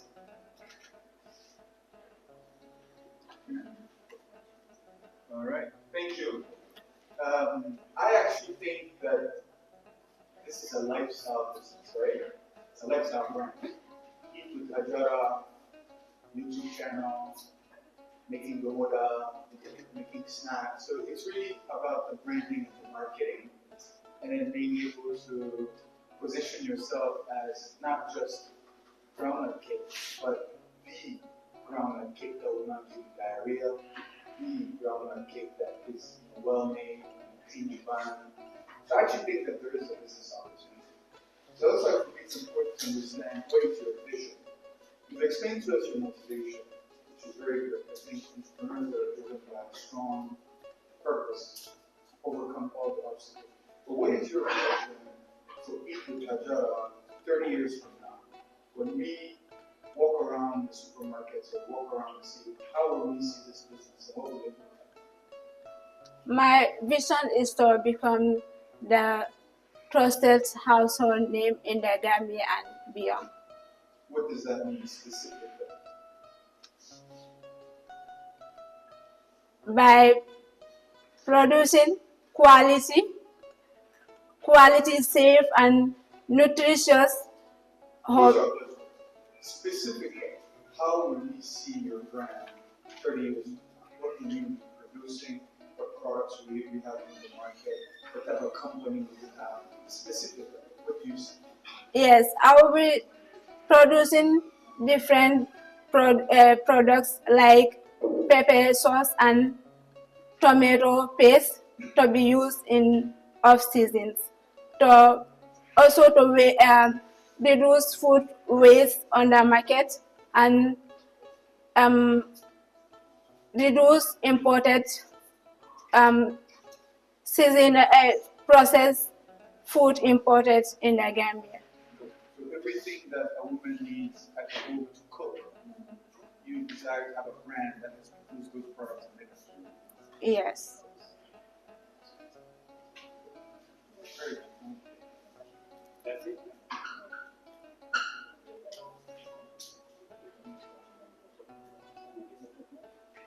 Yes,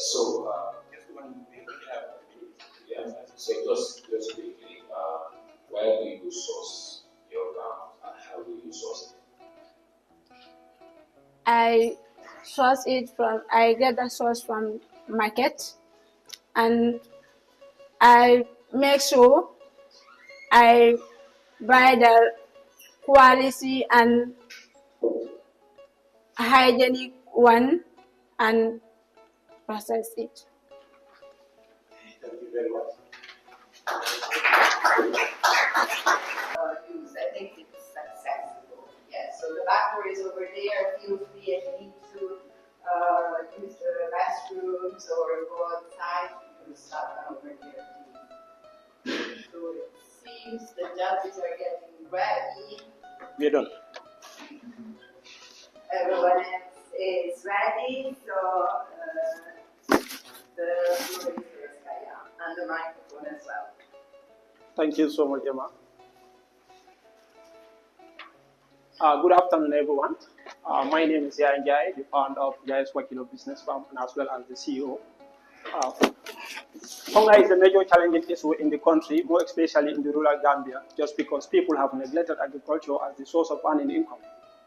Approximately out of 30,000 youths in LRR, only 1% is doing gardening, and yet still we say agriculture is the backbone of this nation. Jai's Wakilo Business is focusing on fruit, trees, and vegetable production in the country. We are doing this to minimize the importation of vegetable crops, creation of employment opportunity, and as well as to eradicate hunger in the country, more especially in my region, which is LRR. So we started that as our problems: hunger and food insecurity eradication, youth migration, and also to create employment for the youths. These are our problems that we want to solve. How do we approach this? Jai's Wakilo Business Farm, we do seasonal farming, and this comprises of two areas. First is a dry season cultivations. We focus more on fruit trees and vegetables. In rainy seasons, we do cultivations of groundnut and also maize, and as well as watermelon.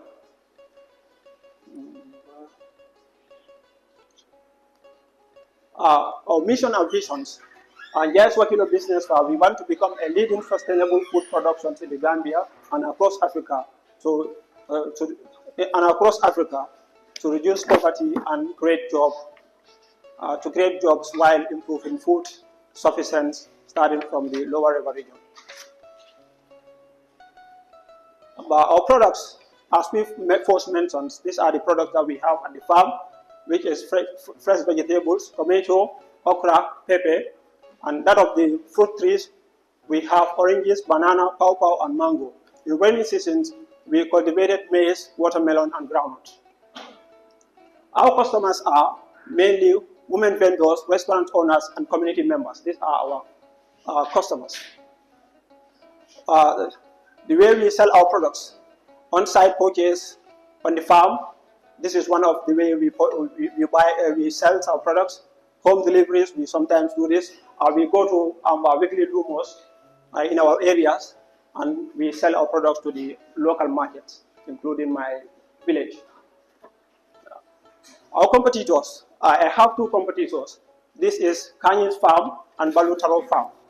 What makes us unique or what makes us different from these people is that we do packaging, we do delivery, whilst these people don't do any packaging or delivery. The team that we have, it started with I myself, Njai, who is the founder and the CEO of the Wakilo Business Farm, followed by Njai, who is my own brother. He is the operational manager, Maria Mature, the supervisor of all the activities at the farm. She is my mom too, and also I have my marketing agent, who is Kadi Manjang, and three other permanent staff. Impact that we provide. We support local food system and also empower rural youth with employment, and also we contribute to national food self-sufficient goals. Cost structure and revenue streams. This is the initial amount of money that we have invested in our farm in December 2024, which is $50,000. About $76,500 was the salary that I have paid my staff during the 3 months duration. And also the revenue that we have collected during the 3 months duration is $125,000 for 3 months, and the profit that we have was $33,500. Our future goals, we want to do expansion in our farm and also introduce various seeds, varieties at the farm, and also partner with government agencies and NGOs. What we need, this is what we need. Financial support from development partners.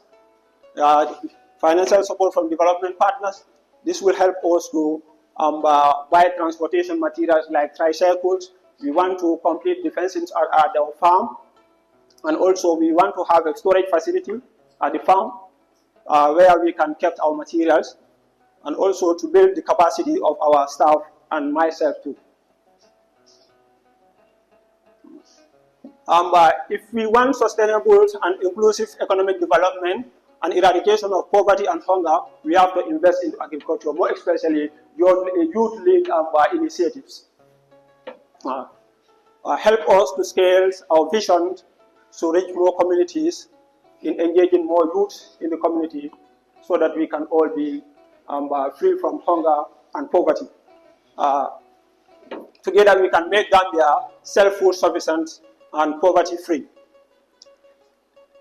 These are our contact numbers. If you want to reach me, this is my number, 744-2547, or you can email me by jainjai950@gmail.com. So Jai's Wakilo Business Farm is located in LRR. So that's the location. I thank you all for your wonderful listening.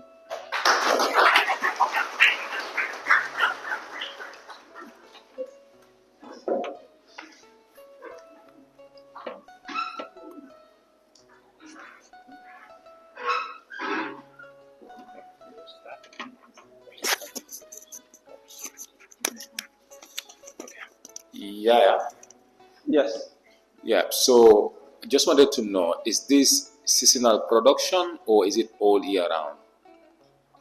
is for only 3 months duration seasonal, which we have started this from December 30th to March. Yes. Okay. So what happens after March? After March, the construction is taking place at the farm due to that we are unable to do any other activity at the farm. Okay. So what's your vision going forward? My vision is to make sure that after the completion of that project, we expand our production capacity and also to see ourselves to become a leading entrepreneur and also to fight against food insufficiency in my region, which is like I have seen that a lot of people go into our neighboring country like Senegal to bring some of these fruits and vegetables. So we want to see that we solve that problem. Is around how big is the market? Is your market like how big is your market? Let's say how many sales do you make for a month? Since some of the things that you sell are seasonal, and also when you talk about packaging, right? What's that packaging? What do you package? Is it the mangoes? Do you process them and package, or is it just a whole mango thing that you put together and package? What's that innovative thing that you bring that your competitors are not bringing to the market? To start with the packaging, it's like we have mentioned that we do delivery, and in this we need to properly cover or to protect some of these goods in order to take them to those that need them. So we really need that, and also to have our brand in those materials.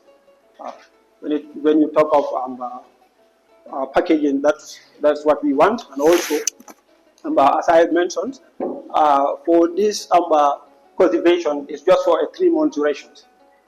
So still, we don't meet the demand of our clients, because I can realize the area of the farmland that I have cultivated is just a 30 meter by 30 meter.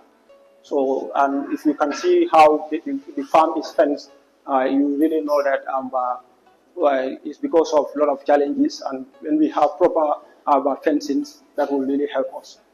Yes. So I'll just take you back to the packaging. When I ask, I'm asking, do you go through a processing phase from the fruits that you produce, like the mangoes, or is there any to the value chain? Is there that you process? As for now, we are not doing that, but that is part of the pipeline line that we intend to do. Yes. Thank you. All right. Yeah, right? Yes. Just wanted to fix this for you. Yaya is on TV. Okay. I know you're stressed, but it's okay. Thank you. Thank you so much. Yeah. So a lot of people, when they start their farm, they try to do many things at the same time, right? Okay. And you told us you have fruit trees, you do horticulture. Which one of those crops makes you the most money? These are vegetables. Vegetables as of now. As of now. Yes. Okay. So when you make that money from them, what do you do with the money? At first, I have to pay the staffs at the farm, and also I do reinvestment, and from there I have to pay myself. Yes, and I want to make sure that in reinvestment, we do more as we are doing as of now. So you reinvest again into production? Yes. Again into vegetables, or do you invest in other things? Like I have mentioned that for that last month I have invested only $13,000 with the profit of $33,000. Okay. So if I can, which crop gives you the most money? It's okra. Perfect. Yes. So I would not advise, we'll talk about later, but it's your business for me, because I was really trying to understand what makes you different. She asked the same question: what makes you innovative? If you're doing too many things, we can't know why we should give you 800,000 that you're going to put in fencing, while that 800,000 in okra could make you a multimillionaire, right? Yes. So, what's your vision for your farm and for agriculture in your region? I want to be, my farm to be a modern farming garden, to be a modern garden. And also, I want to be a leading entrepreneur where I will be supplying the whole LRR for these vegetables and fruit trees. Okay. Yes. So now, what do you need for you to do that? I need funding and capacity building. Funding to do what specifically? You know, as of now, the garden, I have a local well there. So if I can have this support, I will be able to turn that local well to a borehole where the water system will be very correct. Yes. Okay. So that's what you're looking for here, right? Yes. If you have access to water, yes, it will allow you to be able to produce all year round. Yes. You can be able to bring other young people with you, and you can make that money back. Yes. Okay. Thank you for that. My question basically is going back to the finance. You're asking for 800,000, but the things that you listed here, you know, a storage facility alone would probably cover the 800, and you want a tricycle and you want a borehole. So these 800,000 that you're asking for can't do, you know, all that, unless you do it at a quality that is not really going to help you. Yes. You know, so probably, you know, you need to revisit your costing as well. And I have noticed that in 3 months you make 33,000 something profit. When I looked at that cost over the year, and you paid, how much did you pay? 70 something thousand, 76,000 salary? 76,000 salary for 3 months, or 7 staffs. Yeah. Yes. You know, so if I add that salary for 12 months, and you are making 33,000 profit for 3 months, you know, for the 3 months. Yes. Now I've used that 3 months for the year. Your salary will be more, I believe. So how are you going to manage that? That's why we said we need capacity building in order to have some knowledge in finance. So we will definitely have to start with the financial bookkeeping part of Yes. things, Yes. you know, because your salary is more than your earnings. So I don't know how you're going to manage. But thank you. I understand why you need financial. Are there any sustainability practices that you implement in your farm? If there are, can you please explain? Yes, because this is something that we have been doing since, and we have a lot of experience. We are trained by a lot of partners. Yes, because I have trainings with my farm and also different institutions. So we think that by alone can help us to do more, and this is something that we have. It's a passion for me. Yes. Co-founder of Bahmet Farm Product. This is the logo that we have as our brand and our products. Looking at under the logo there, we have nothing wasted. Everything goes around. And if you look at the arrows there, they indicate that there is no waste product in our farm. Going further, Bahmet is a youth from a small village called Chamen. It is very unfortunate that my village is very is not well known as a result of these two Chamens, Chamen Nyanija and Chamen Baidam in Nyomi. But then my village is around Farafenye. In case you want to go there anytime, just reach me around Farafenye.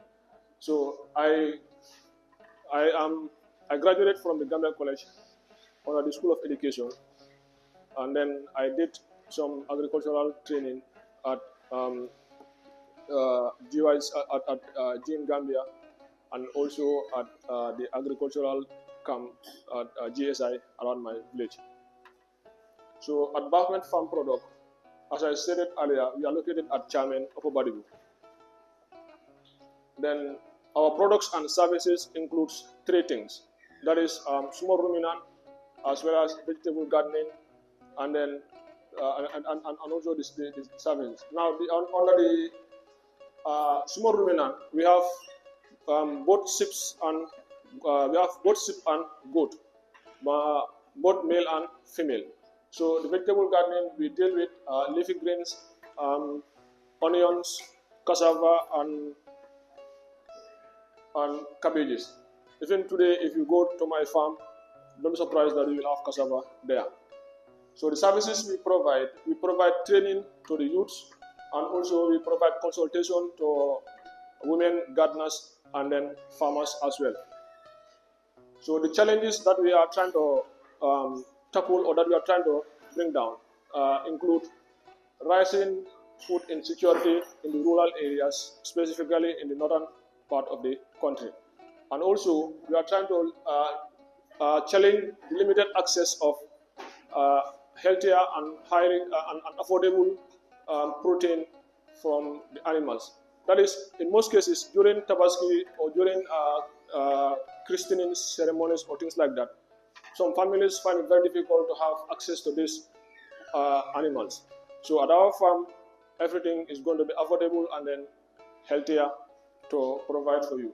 And also, we also try to tackle the unemployment among youths and women, as well as environmental degradation. At our farm, there's nothing goes for waste. Everything, when we have the waste products from the animals, that one would be used as a byproduct at the gardening, because the waste products from the animals in most cases comes as a result of the droppings. So those ones will be decomposed and then used as organic manure.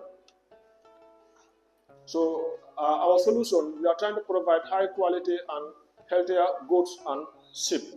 And also we train and empower youth and women in my area, as well as we have sustainable farming practices that we are also doing at our farm. So our mission, vision, and value. Our mission is to make sure that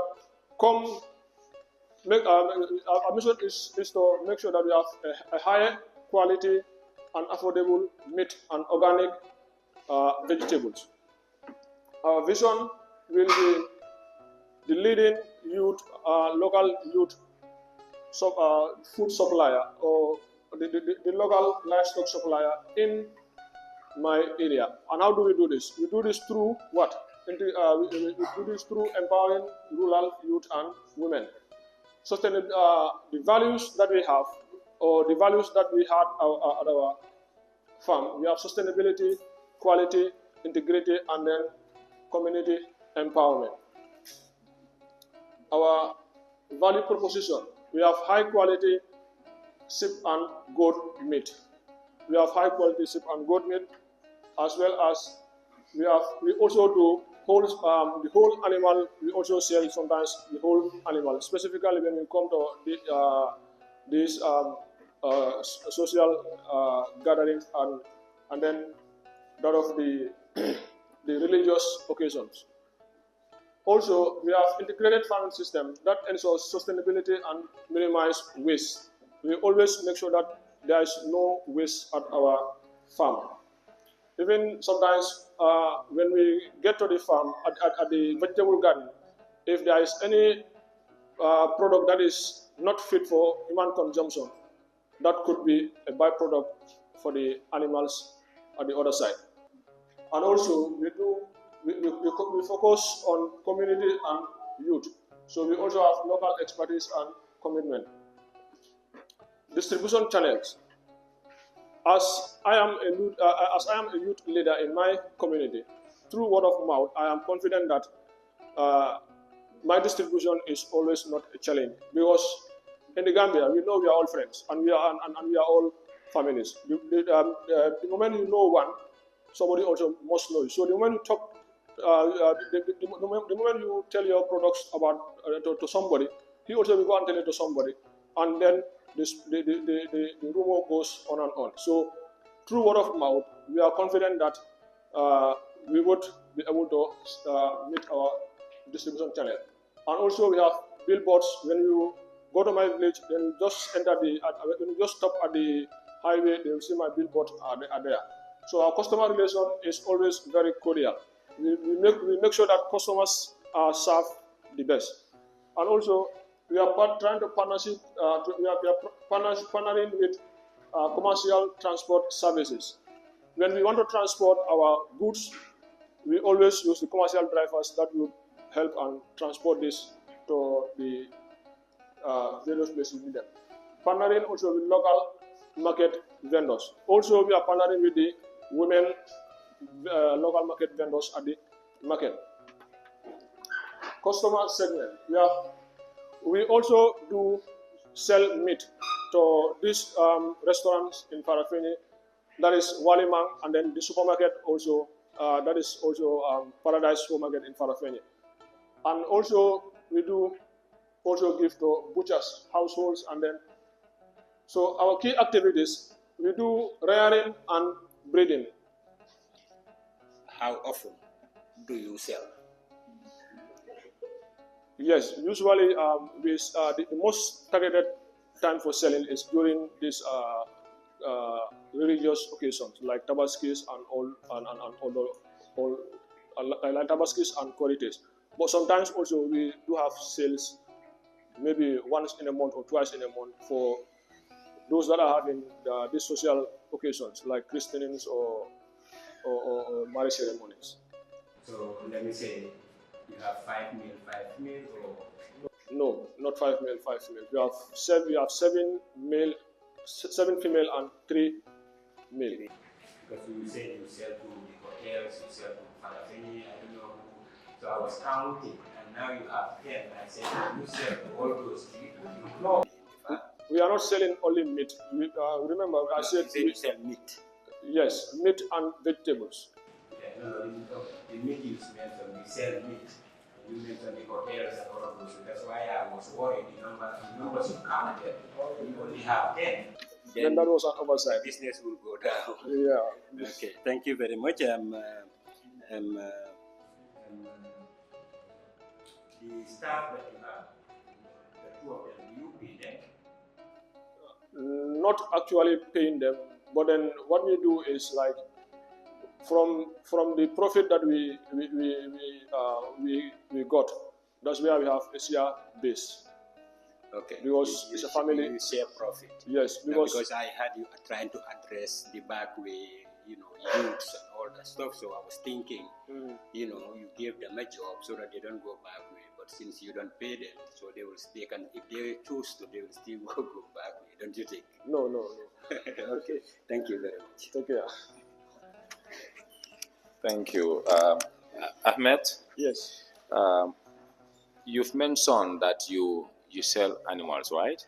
And you also do vegetables. Yes. But you've also mentioned that you provide training. So I just wanted to know what kind of training do you provide? And is this a service that is paid for, or you just do it voluntarily? Yes, as a service that I sometimes did on paid, and sometimes I also do it on voluntarily. Because like the boy I made mention here, that is the 2 that I trained and they are doing their own businesses now. It was a contract that was given to me by GYCC. Those they are these returnees. So I was doing that as a coach and as a mentor. So is that part of your business model, or that is something you do on the side? No, it's part of the business model. Does it reflect in your finances? Yes. Thank you, Ahmed. So my question is, I want to keep on such a mention you do sustainable farming practices. I would like to know when you say sustainable farming practices, what are you doing? Like, what is the sustainable farming practices? That is one. 2, the employees that you have, are they the one doing both the vegetable farming and also running the small rural business that is also part of the business? 2, what is your investment strategy?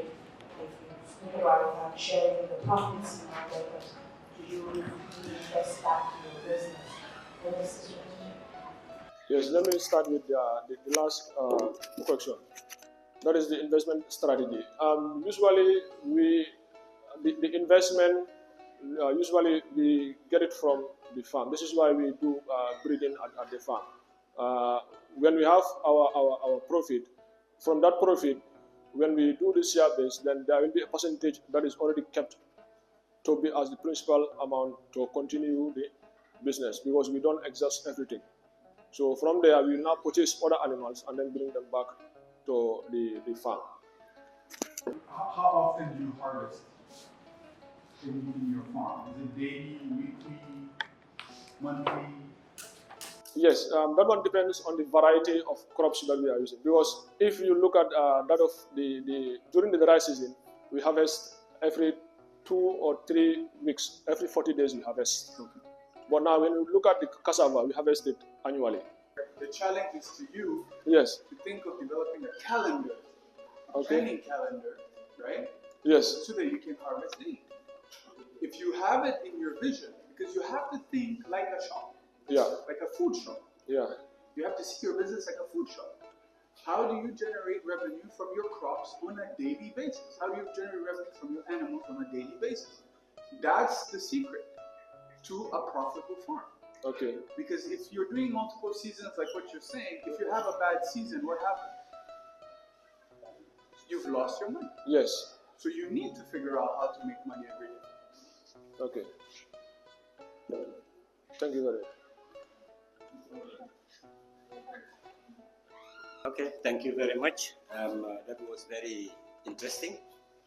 And now we hand over again to MC to call the next teacher.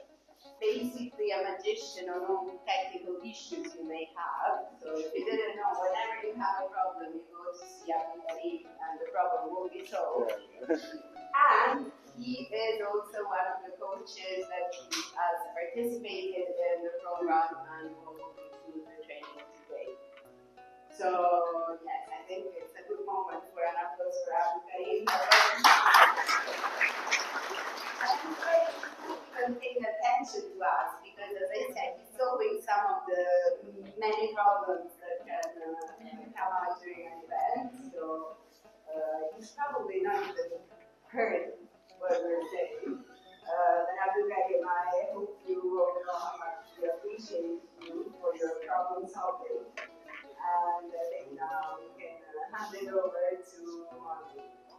Hello, good evening to you all. I am Modu Jallo, the founder of M. Jallo's Farm, located in Lower Nyomi, Beranding. In M. Jallo's Farm, we do breeding of large and small ruminants, which are cattle and sheep. Also, we are into cash crop production, mainly groundnut, maize, and melon. Yeah, in M. Jallo's Farm, we also have a pasture farm, completely fenced pasture farm, purposely to feed our animals. Yeah, about over 75% of animals we consume in the Gambia are imported from our neighboring countries, mainly Senegal, Niger, Mauritania, and Mali.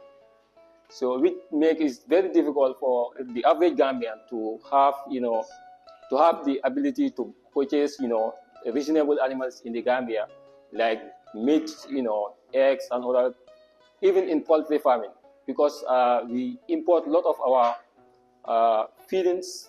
I can say more than 70% of our feeds, animal livestock feeds, we import them from Senegal. This makes it very difficult for entrepreneurs, for young entrepreneurs, to continue doing business. It have, drove many young entrepreneurs out of business because they cannot compete with the external market, simply because they are not producing their own feeds. They depend on other neighboring countries to give them the young animals. You want to buy your feeds and everything from Senegal. That would be very difficult for you to compete those that are imported animals. So high dependency on livestock, imported livestock, low rates of production in the Gambia, high cost of feeds, and also high rate of food insecurity and malnutrition in the Gambia. Because an average Gambian cannot offer more than $500 this money. A kilo of meat is currently $400 or more, $450. So how many Gambians can afford that? Less than 15%, if I'm not wrong. Yeah. So in our solution, Modu and Brothers Farm is here to play our quota, in sustaining food security in the Gambia. We do this our pasture farm, Our pasture farm is purposely, we use it to feed our animals, not to sell to anyone, but to cut our cost of production. This is why we introduced the pasture farm. As you see, that's the groundnut. We cultivate groundnut in a large quantity, at least 4 to 5 hectares every year. We use our entire hay to feed our livestock, which are the sheep and the bulls. Also, we involved in maize farming. Maize being one of the most important cereal grains when it comes to livestock farming, both in poultry, large ruminants, and small ruminants. It consists over 70% of feed ingredients. So we produce maize in a large quantity. We started with 1 hectare, and this year recently we already cultivated 5 hectares of maize. So we expecting about 7,000 to 8,000 tons, kilos of maize in the end of the year. We cannot all use in our farms, but we sell to, startup farmers, food processors. I can see one of my customers here, Omar Jaba, is a food processor. I believe I sell about 500 kilos of maize to him just recently. Also, our mission and vision. We produce high quality livestock products, which are meat, milk, sheep, I can say rams, in rams, and also maize grains. So our value, we become the leading supplier of livestock and crop production in the Gambia. So our value is timely, affordable, and accessible. I can say I sell the healthiest animals in the Gambia. I can bet to that. Anyway, yeah. So anyway, that's our practice. I have both theory and practical knowledge in livestock production. Growing up in a family known for crop and livestock production, that I didn't only stop there. But after my secondary schools, I went to the Gambia College to study animal health and production. That was in 2019 towards 2022. Upon completion of my studies, my business was already established, started in 2019, but not big start. So we started during the COVID break with a small, about 12 rams. So then after completion, we come back purposely to continue and focus on our production. We keep medical records because this is why we said we sell the healthiest animals. These medical records help us to identify which particular animal is due for consumption. Many local farmers, I can say, in the Gambia are not taking note of this. And there are so many antibiotics that take more than 20, almost sometimes 90 days before that animal is due for consumption. And many people are not taking that in their farming practice. So in my business, we kept these records. Normally, we don't use heavy antibiotics in our farm totally. So for the milk, we have withdrawal duration period. If we injected a particular animal, mostly we use less than 5 days duration for the milk. So for the meat, the highest is 15 days. So because of this, even if you come to the farm and you need that particular animal, you want to buy it, I will tell you that this particular animal is not due for consumption. You cannot consume it right now. Maybe as a customer, you will want to buy that animal, but knowing that there is no amount that you can offer that will make you give you that animal. For example, there was a day I injected one of my ram, and it was about to die. My brother came, he said he's going to kill the animal for consumption. I told him that I will rather watch it die, and I went to, I go and throw it outside than for any man to eat it, because I know it. I didn't know it before. I could have allowed it. So we do delivery services. We have this tricycle in our farm, purposely for customers that are outside, like in the combos. If you buy an animal from me, I can deliver it to your doorstep. Also, we do slaughtering and butchery. Yes, I have a brother who is a retired butcher who do butchery for my customers. If you demanded that you don't have, or you don't have someone who can deliver it, like you have a wedding or something like that, I will have that service done to your doorstep. Our traction, we started in 2019, our business on biggest start with 12 sheep and 2 cows. And then after 4 years, we sold over 150 rams, over 30 bulls to the Gambian market. Current with a sum of 100,000, which we have started, we used to start our business in 2019. Currently, we have 18 cows, breeding cows, both males and females, and also we have 21 sheep in the stock in our farm. Our revenue goes beyond 800,000 from the beginning to date, from 2019 to date. We make more sales during feasts like Tabaski, Korite, and basically Tabaski and Korite.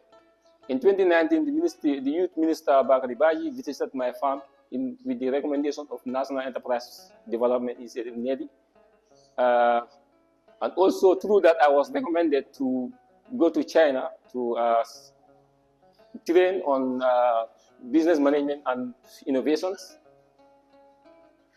Yeah, so these are our products. We have milk, maize, grains, and veterinary.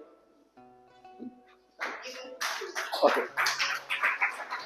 Our target markets are household, hotels, restaurants, startup farmers, food processors, and butchers. We are asking for $1.5 million to expand our production.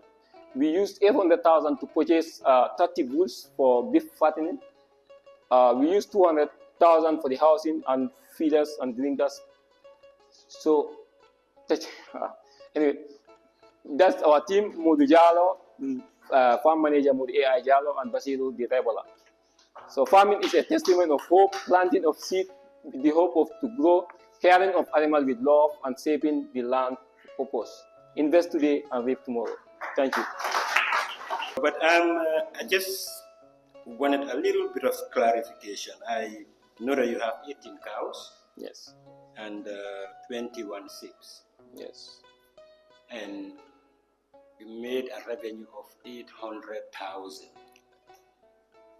No, that's current, what we have currently. What we have sold, we sold over 150 rams. Yeah, 150 and 30 bulls. Over 30, yes. You know, we gave you a revenue of about 800,000. Yes, yes. So I was just doing a little mathematics and then divide, and you know, it looks like even your 30 or your sheep, you know, the rams, they were selling somewhere around very expensive anyway. You know, I can say I sell as low as 10,000 last Tabaski. You sell at 10,000? As low as 10,000. And you were able to make? The bull also I sold as high as $100,000 per bull, depending on the size of that. On average, it's about 44,000, so that's why I'm just looking at it. Yeah. Okay, that's fine. You mentioned feeders and drinkers. Yes. Is that what you call it with the animals, or is that for poultry? No, it's like if you make the tents, like their house, you make concrete feeders. Okay. And drinkers in the house, inside the house, without like there will be intensive care. Okay. Yeah, for the beef fattening. Thank you so much for that very impressive presentation. I have one question. Within your customer relationship, how are you with your customers? How are you with your customers? Well, in the Gambia, I can say I have a very large customer. You know, you cannot meet the demand of this of the people. Like there are few, I can say, beef fattening is. You cannot count more than 2 in the country. So the market is available. I can say I cannot sell like every Tabaski. If I have 30 bull, more than 35 or 45 will call me for that. I sold all my bulls at the farms through mobile phone, you know, WhatsApp status. So and also I keep records of my customers. I can say there are customers since 2019, like the director, Aduak, Mapsamaju. Many people since 2019 to date, every year I sell a ram and a bull to them. I like to see when a farm owner understands where the costs are, and in your case, investing in producing peanuts because you know it's going to reduce your cost of feed. I think it's a very smart approach. Now, how do you calculate your cost of production per kilo? Beef. Like normally, the way I do my calculations, like if I started, for example, I bought 10 bull, like I will budget their feeding at all, like the maize brand. The maize brand I don't buy that from anyone. So I buy Kus brand and the wheat brand. Those are the only two I can say with the medications that I this thing. But like after selling, like before selling, I calculate at least 10,000 on top of every bull as their expense. That is just rough calculation. It's not like exactly. But I can say cattle farming is one of the most luxurious business in the Gambia. Ajafat Keta, the founder of Baby Enterprise. Your steps for quality poultry products and vegetables. The problems we are about to solve is, imagine the stress of sourcing poultry products and vegetables from different locations, and also the pressure of working class, increase in increase in malnutrition and dietary orders. The solutions are BB Enterprise have you covered. We provide quality and nutritious poultry products and vegetables. We deliver dressed poultry products and chopped vegetables of your choice. Free tutorials and guide to prepare nutritious menu. And also circular economy. Our mission, vision, and value. The mission, we provide affordable, quality, and nutritious poultry products and vegetables. Our vision is to see a world where everyone has access to nutritious food to enhance food security and development. Our value, responsible production that centered on people, profit, and planet. Our value proposition, high quality and affordable poultry products, fresh organic vegetables, ready-made products, excellence and affordable delivery service, guide to prepare nutritious meal, easy to carry biodegradable packaging system, and also circular economy, diversity in food system. Customer segment, use and beneficiary segments. Food vendors, restaurants, hotels, motels, lodges and resorts, vegetarians, households, breeders and hatcheries, farmers, and our product is for cross-section of the society. Distribution channels, direct sales to customers, wholesale, retails, online delivery system, food vendors, and food processors as well. Customer relationship, feedback, regular engagement, and Royal Award initiatives. Our key resources are human resources, technical resources, bird and its infrastructure, crops and vegetable, garden tools and complete water system, land, recycle, marketing and distribution. Our key activities are activity schedules, expansion program, installation of machines and water system, crop production, introduction of birds, management schedule, monitoring and evaluation. Our key partners are Poultry Farmers Association, Ministry of Agriculture, Livestock and Food Security, Extension Officers, Gambia GTECH and Horticultural Farmers Association. Our governance is partnership, management structure, farm manager, sales manager, and financial manager. Cost structure and revenue stream, poultry and its infrastructure. Operational costs, recurring costs, revenue stream include poultry products, vegetable and others. Project benefits, job opportunity, food security, women empowerment, nutritious food production, and circular economy. Conclusion, BB Enterprise is your choice for healthy poultry product and quality vegetable for healthy lifestyle. Thank you all for your kind attention. That you were able to find the local ways of addressing some of these inherent problems that we keep having, in poultry farming. And yes, like the question he asked, I would also want to just echo that try to find the right doses for some of these things get held, because you're using the doctor leaf, you are using cassava leaf, you are using moringa leaf, all of them at different times is very impressive. And this is personally what I want to see, that we address some of these things ourselves in our local way. It's very impressive. I will hail that, but still you need to look at the dosage. Okay. What I just want to actually look at is not even much of a question, but I just wanted to ask about your sustainability. How many people do you employ? How much do you pay them? And considering your level at this point, 200 birds, you said you lost a whole stock before. To what? To a storm. To a storm. Yeah, there was this wind storm. Them. Sorry? The house fell on them? No, the house blew away. The wind, a very heavy wind come and blew the house away. And then the birds? So, yeah, they get scared and then they fly away. They were unable to lay egg. If they are stressed, they don't lay egg. Absolutely. And with these herbs that you are using, do you have any that helps in the birds to lay eggs like on a daily basis or more? Yes. You use charcoal or you use garlic for layers. No, it's not. The thing is, because all of these I see them on TikTok, So I'm just trying to ascertain that. I hope you're not looking at TikTok and see some of these things and. No, I'm practicing it.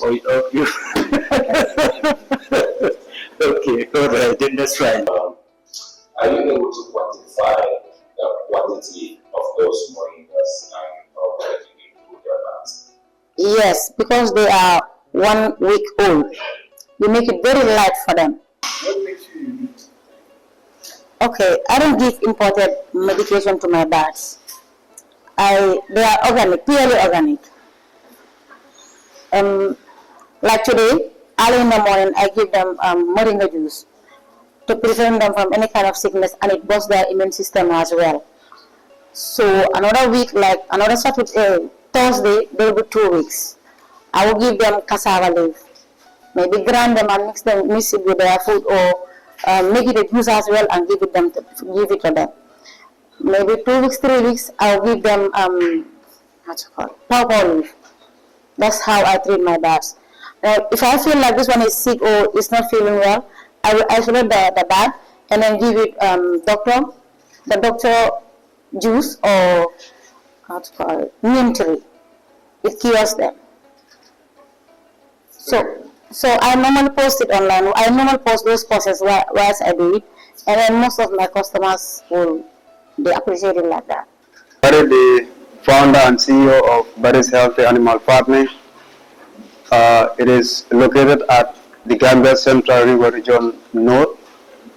At Barry's Healthy Animal Farming, we established a livestock farming enterprise basically to mitigate food insecurity, to create job employment for the youth, and also to engage the community in their development.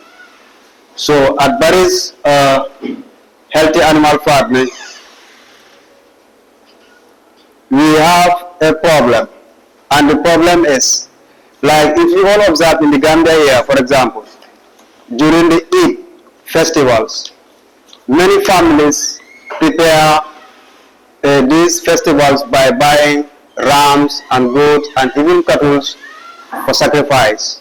But if you look at these products, that is these animal products, the products available, that is the local products, are not enough.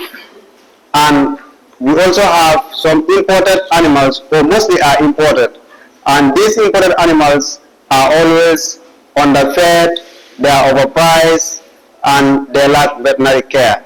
So from there, we came and say we have an opportunity, because somebody's weakness is somebody's opportunity. we want to grab that opportunity and establish a business particularly to solve that problem. We came in, we have a simple business format.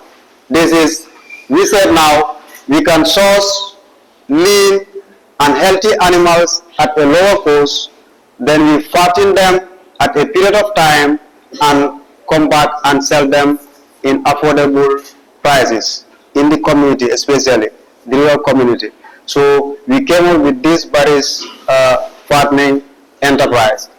From the business or the solutions, we have dignity through livelihood. And in this enterprise, we mainly engage youths within the community there.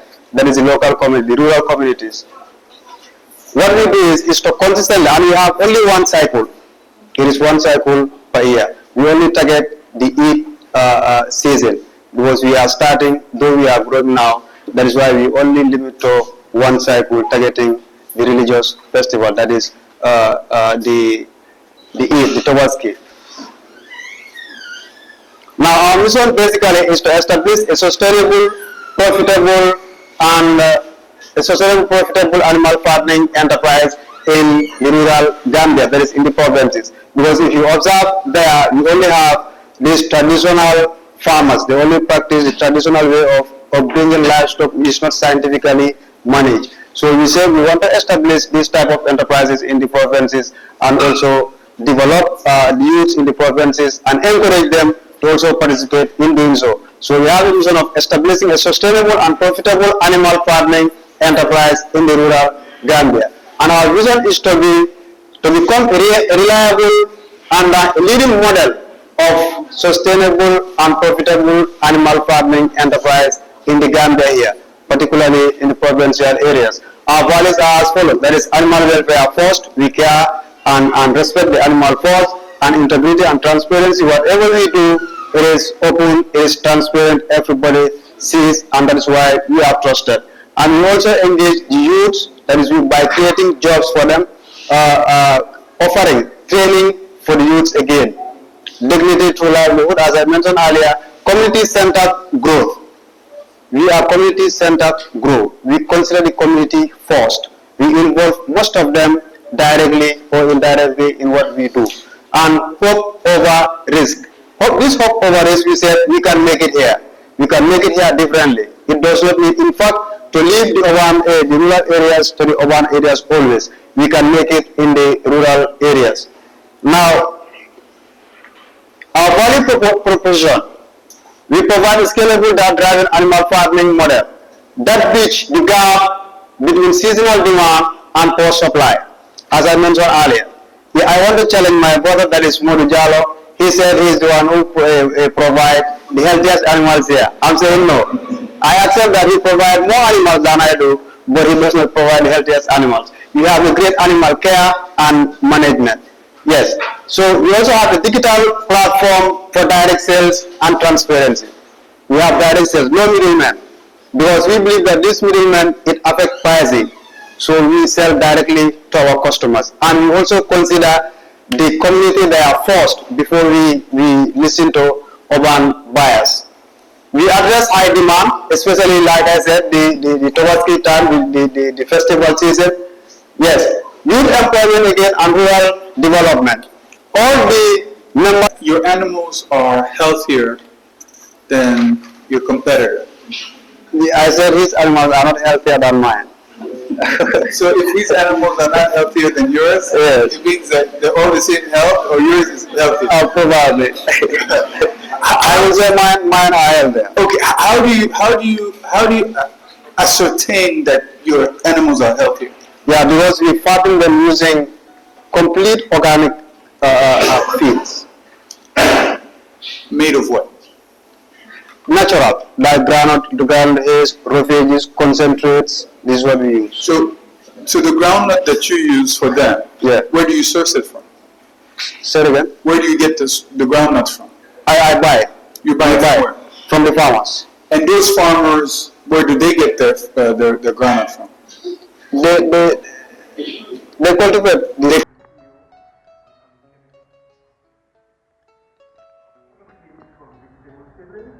forest shipping, mangroves, and fruit building. So our problem, one is deforestation. Gambia currently is facing 50,000 plus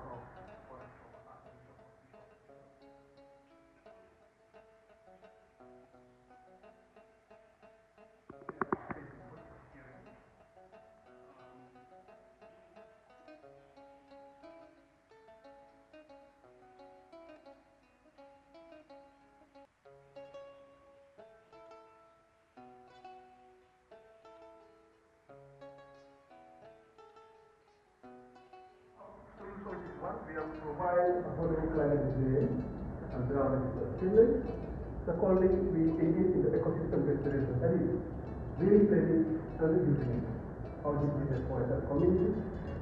And third, we reduce and we make agroforestry, agroecology, and create unit of forest. Third, we also engage in tree planting in schools and education, sustainability as well. So our transform, since the inception of funds, it's another in 2005, we planted over 5 million trees across the country. Secondly, we have established 4 forests. Currently, we have 4 private forests in the north. Third, 2 weeks ago, we signed a partnership with Child Homes to engage in the green school initiative that aims to support the climate resilience and also improve security in our schools. And this project is worth over 1.3 million. Furthermore, or moreover, last year we won the Green School City Competition organized by UNICEF and Clean Earth. Furthermore, in 2023, we did 300 youth and women on agroforestry in the North Bank community, in the North Bank region. And third, furthermore, we have Green Award that I won last year. So on our project and contracts, last year we had series of projects and contracts that we signed. Among them is Gambia Red Cross Society, contract of over $400,000 to restore the land in the West Coast region and North Bank region. Value speakers of $650,000 to restore the coastline in Banjul. And in 2024 also, we signed a project, a good project, worth over $1,306,000 to restore 23 communities in the Northern region. Moreover, we have signed a contract for a grant in 2023 by the British Embassy to embark in community environmental resilience through agroforestry, that is to train farmers on agroforestry techniques. In 2021, we signed a contract with FAO worth over $2 million to restore about 50 communities in the North. And lastly, in 2018, which is one of our monumental projects called GTECH, we signed a contract with over $10.4 million to restore communities in North in Sierra North and Sierra South. So this is our pictorial, as you can see. So our business model, we make money through taking sales, project contracts, grants, and lastly, carbon credit. And value propositions are climate resilience and drought resistance, environmental restoration, youth and community empowerment, strategic partnerships, and sustainable agriculture. So the market opportunity right now, the United Nations is targeting $1 trillion for plant trees by 2030. Africa also is losing 4 million hectares of forestry. Gambia government and NGOs investing in land restoration. Over 300 billion global climate finance market growing demand for carbon sequestration and afforestation. So our customer segments are, so the base, you have the smallholder farmers, you have the Ministry of Environment and Climate Change, you also have the NEA, Roots Project, the Biodiversity Council, KMC, FAO, and UNDP as well, FAO and the British Embassy as well. So the competitive advantage we have is that we are the largest producer of seedlings in the country. We have a very strong government and NGO partnership. We have an integrated system, ecosystem restoration and education model. And also the organization is youth driven and scalable. So our financial comparison from 2018 to 2024.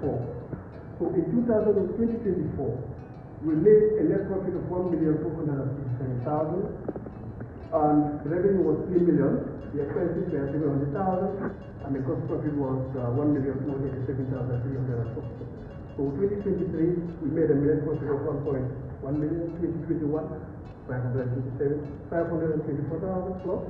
2018, $4,400,000. So our financial projection. So we are targeting by next year to make 4.5 million as a result of expected contracts before the end of the year. So 2026, we hope to make 6 million more on carbon credit and regional expansion. So our profit is expected to grow. Gross margin is 10%. And net profit margin. Okay, so the second applause, I'd like to ask you for all of the 9 pitches you have heard so far. I think they did great. What do you think? Yeah, so can we have an applause for them? I think each and every one of you did a great job. You have to be proud of yourself and remember that your first key resource is yourself. Yourself, your skills, your knowledge, and now even your public speaking skills. Come on, guys. You told me it was the first time for some of you. I don't believe you anymore. So well done. So what happens next? We will first of all thank the judges because these guys, they have a hard job, as I was saying. They have to assess in a very short time the 3 Ps that you've all been studying about. So profits, planet, and people, what your projects are contributing to in terms of financially supporting your business, but also how you're contributing to your communities, how you're contributing to reducing climate change and being good to the environment where you are. So these judges here, they have a tough job to do and they will do it now. So we will allow our judges to leave the room now. They will meet in a secret place, and while they go to their secret place, we invite them to take some of the refreshments that I've been told are already ready, so you can be energized for your final energetic task, and you will be accompanied by Dr. Sil, who will be our FAO observer of the judging process. So Omar, make sure you also energize you. And while the judges will be gone to assess the projects and select the best entrepreneurs, we will finally be giving out the certificates to our business coaches and to our entrepreneurs. So doesn't matter if you're winning or not, you still want something important. So you completed the process. And as someone was saying before, not all of those who started, they managed to complete. And we believe that one important part of the selection is what we call the self-selection.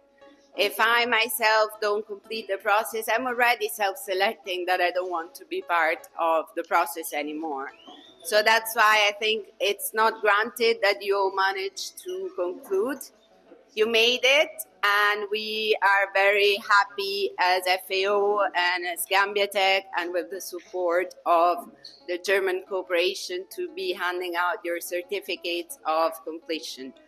So we will start with the business coaches who have supported the process. And I would like to ask my colleague, Dr. Mustafa Sizai, to join me up here for the handing of the certificates. And I'd like to ask the coaches that are still in the room to get ready. The first person I see, and maybe you want to call him. Mr. Abdul Karim Baji. Big round of applause.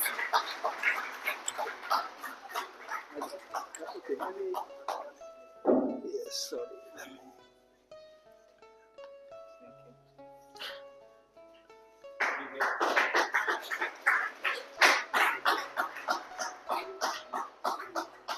And my colleague Teresa is reminding me we also have these nice bags. Abdul Karim, you can store your certificate in it and all of your other documents. Thank you, Teresa. And thank you, Abdul Karim. And our next coach.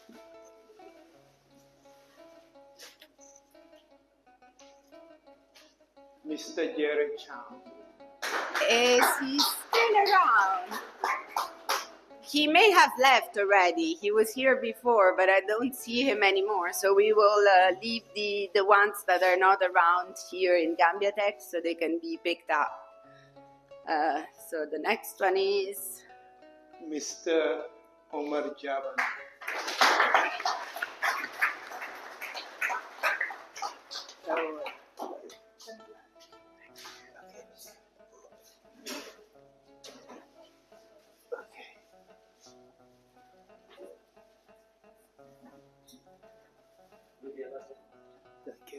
Thank you.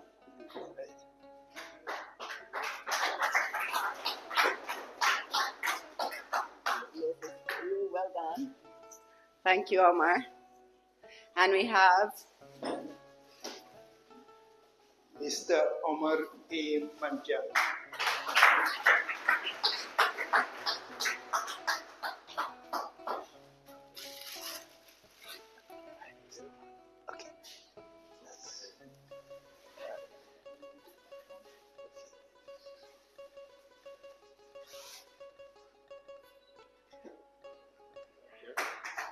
Thank you, Omar.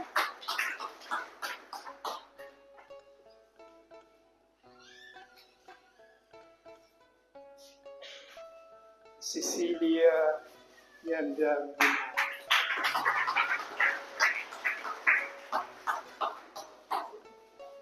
Hi, Cecilia.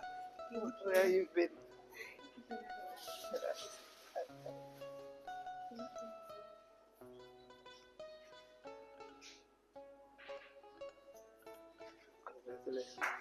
Well done, Cecilia.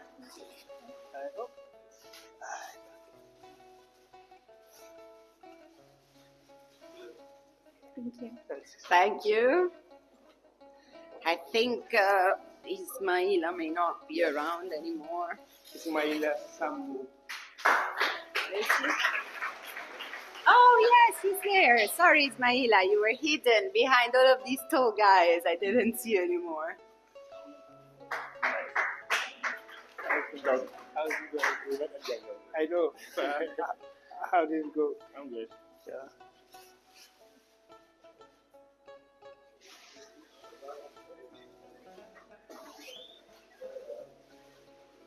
Thank you, Ismaila. This is for you. And thank you for your hard work.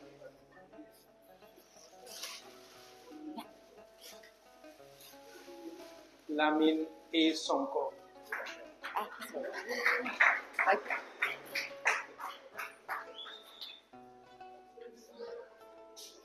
Hey, thank you. How did it go? Hey.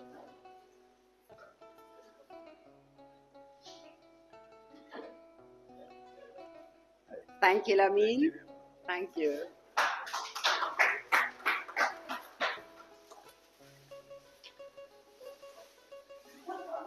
Gucci Messi.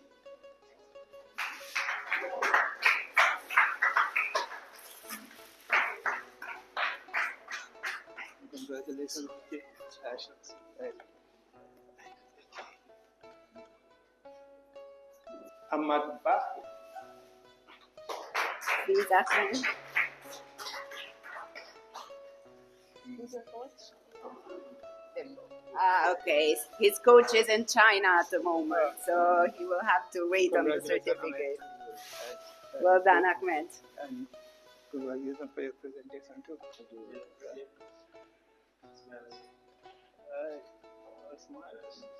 Thank you. Thank you.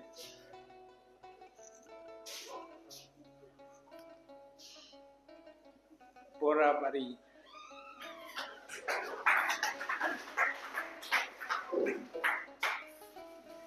And Borrabari was coached by Sering Omar Low, who is not in the room, so he will pick up the certificate.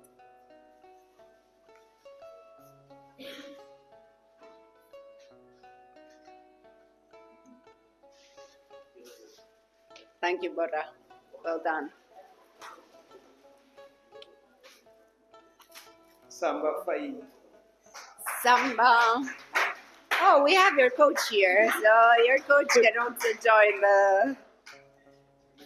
the handing the certificate. Congratulations, Samba.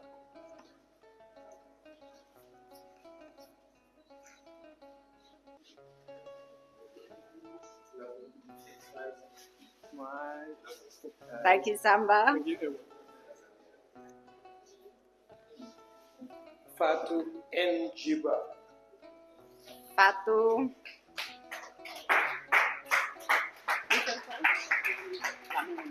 And your coach is here, so he could join the photo too.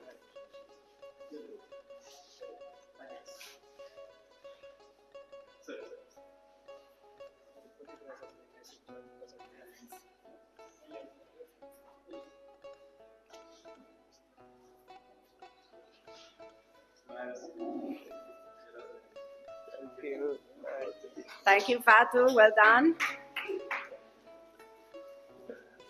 Aja Jadama. Aja, where is Aja?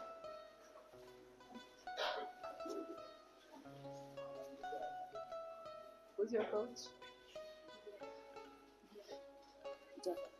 Yeah, congratulations. I'd like to invest in your enterprise. Yeah.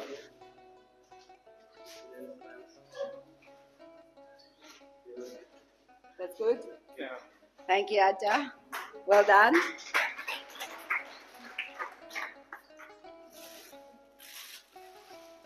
Mama Jam Jallo. Mama John.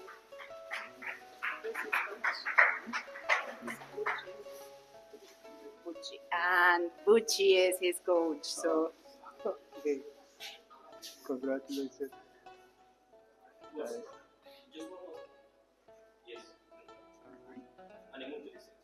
This side? In front? Oh, for him. Okay.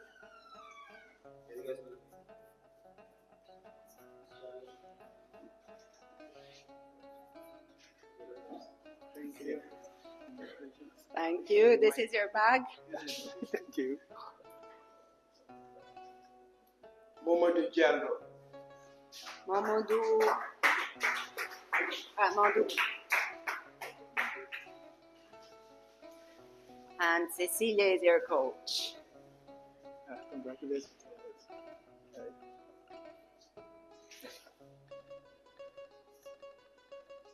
Okay. Hi.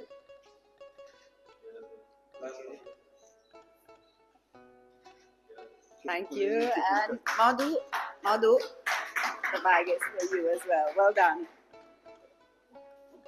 Ajafatu Keita. Ajafatu. Yeah. Congratulations. And your coach, Omar, is here.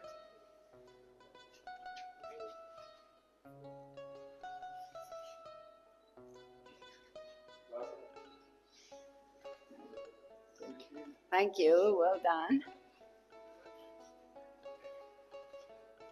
Yeah.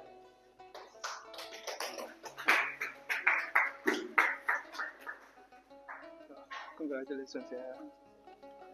Well done, Yaya.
to get back to their houses. So I'm going to talk about the Uniport, which UNDP is implementing in the Gambia. So Uniport is a university innovation hub, and this is a UNDP flagship project, mainly in Africa. It's a regional project in Africa, and it's currently existing in 13 countries so far. So last year, we as Gambia Country Office, UNDP, also started the establishment of the Uniport. So, let me just give an overview. So the Uniport is, like I said, a university hub where we have different labs that are fully equipped with high-end equipment to capacity build in terms of technical skills, like TVET skills. So for Gambia, what we did was engage the technical schools that we have here to come up with where are the need areas for us as to enhance technical capacity. So we ended up having 9 labs, and as one of the need areas for the young people in the Gambia in terms of building capacity, and one of them is mechanical. It's okay. Let me just give the overview, since we are doing a short one. We have the mechanical engineering aspect, we have the electrical, we have a prototyping area, and we have the agri-food tech. We have the music and audiovisual. We have a creative lab. We have AI and robotics, and we have an area, an auditorium for co-creation. So, so looking at these areas, these are all labs with, like I said, high-end machines. We have CNC machines to fabricate products. So looking at what we have, the resources that we have in the Gambia, and the local technical skills that mostly are left behind, how do we improve? How do we scale from where we are at now to producing modern and high-end products that is commercial? So, so the project is all about that, and why today I'm presenting on in this platform is because of the agri-food tech lab that we have, where we have machines that can support production, packaging, processing. And so if you are here a farmer, or if you are working on agri-food businesses, you can see yourself in the Uniport, where you will be able to utilize these machines. So it is currently located, it is currently under construction, but in USET, former GTECH, that's the University of Science, Engineering and Technology. So just to pitch this to you as an opportunity for all of you here who are having businesses, that this is a platform that you can have access to and utilize the machines that you have and be capacity built in terms of scaling. So it is also a platform where you can bring in as a prototype, and then it is enhanced into produces something that is market ready. It is for everyone, regardless if you're a USET student or if you're a UTG student, or if you are not even a student at all. So you will be able to have access to this. And then there is a technology transfer office also, where you can get the certifications to say that you have undergone this capacity building, you have been trained on this, and here is your certificates. So these are some of the resources that the Uniport have, and we feel that this is something that, coming out of this place, there is opportunities that are coming on board that you can also leverage on. So I guess I'll just briefly give that to you guys, and then we'll go on to the next session. Thank you. If you have any questions, please feel free to answer. So ideally, like I mentioned before, we will have obviously first enablers. The person that we might first, obviously, will go home with your packet price of $20,000 with 1 month of internet subscription. Second, there's the first round, we go with $10,000, equivalent with 1 month internet subscription. And the third place, that is the second runner-up, will go with $5,000 and 1 month of internet subscription. And then the fourth and fifth will equally go with 1 month of internet subscription. And in addition to that, all the 9 entrepreneurs that took it to pitch would have an investment readiness workshop or training. Them. Really? And they will be, working with me on that. Okay. According to doctor. Okay. And also, he will be doing a free pitching, isn't it? Maybe you can say it. Let me hear. Say it. From the, So, for all of you that have pitched, Startup Gambia will offer you free pitching training to help you to really develop your pitch decks, make sure it's standardized. Yeah. Yeah, for sure. Yeah. Adam, are you coming in? No, Adam will just give and Nico, what was the offer again? What was the offer you said you will do for them? Oh, I don't know. This is for the winner. Yes. But yeah, we will assist in the capacity building. And the investment readiness. Okay, we will also work with you on that. 3 of us can work together. Okay. So the fifth pitcher today is Miss Fatu Jipa.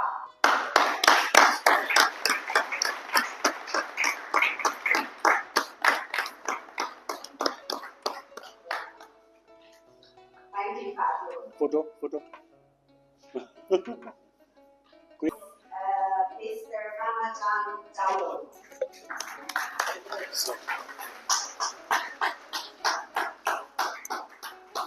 Well done, Mama Jang.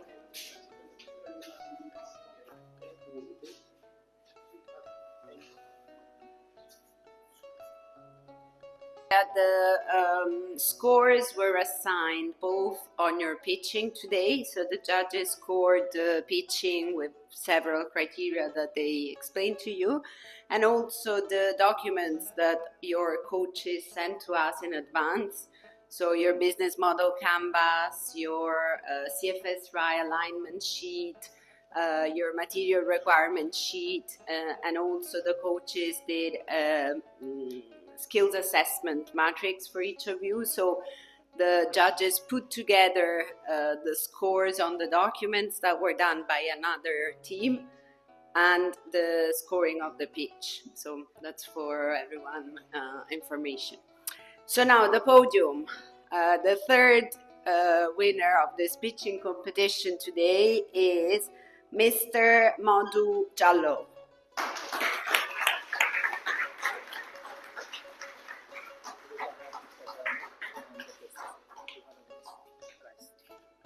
Okay, Dr. Sisai, Abdul Karim is suggesting you hand over the prize.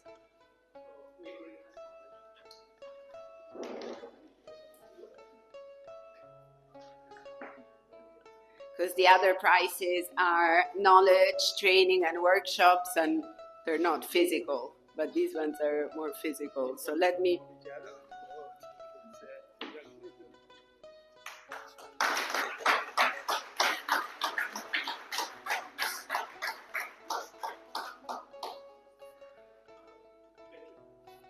Sorry.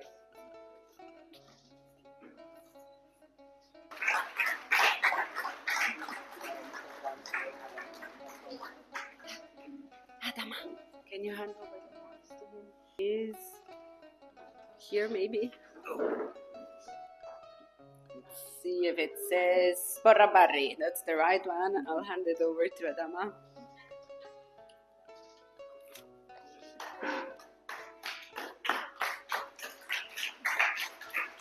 So for the first prize of the winners, we will be asking Dr. Omar Sil to join us here.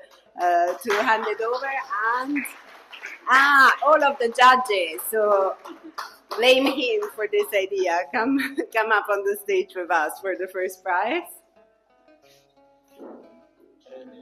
I haven't still announced. Yeah, I will.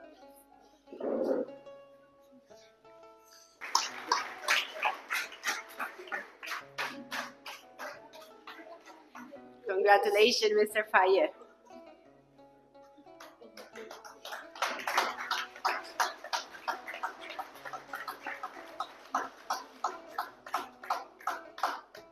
Thanks so much. That was really good. So congratulations to all of the coaches and to all of the youth.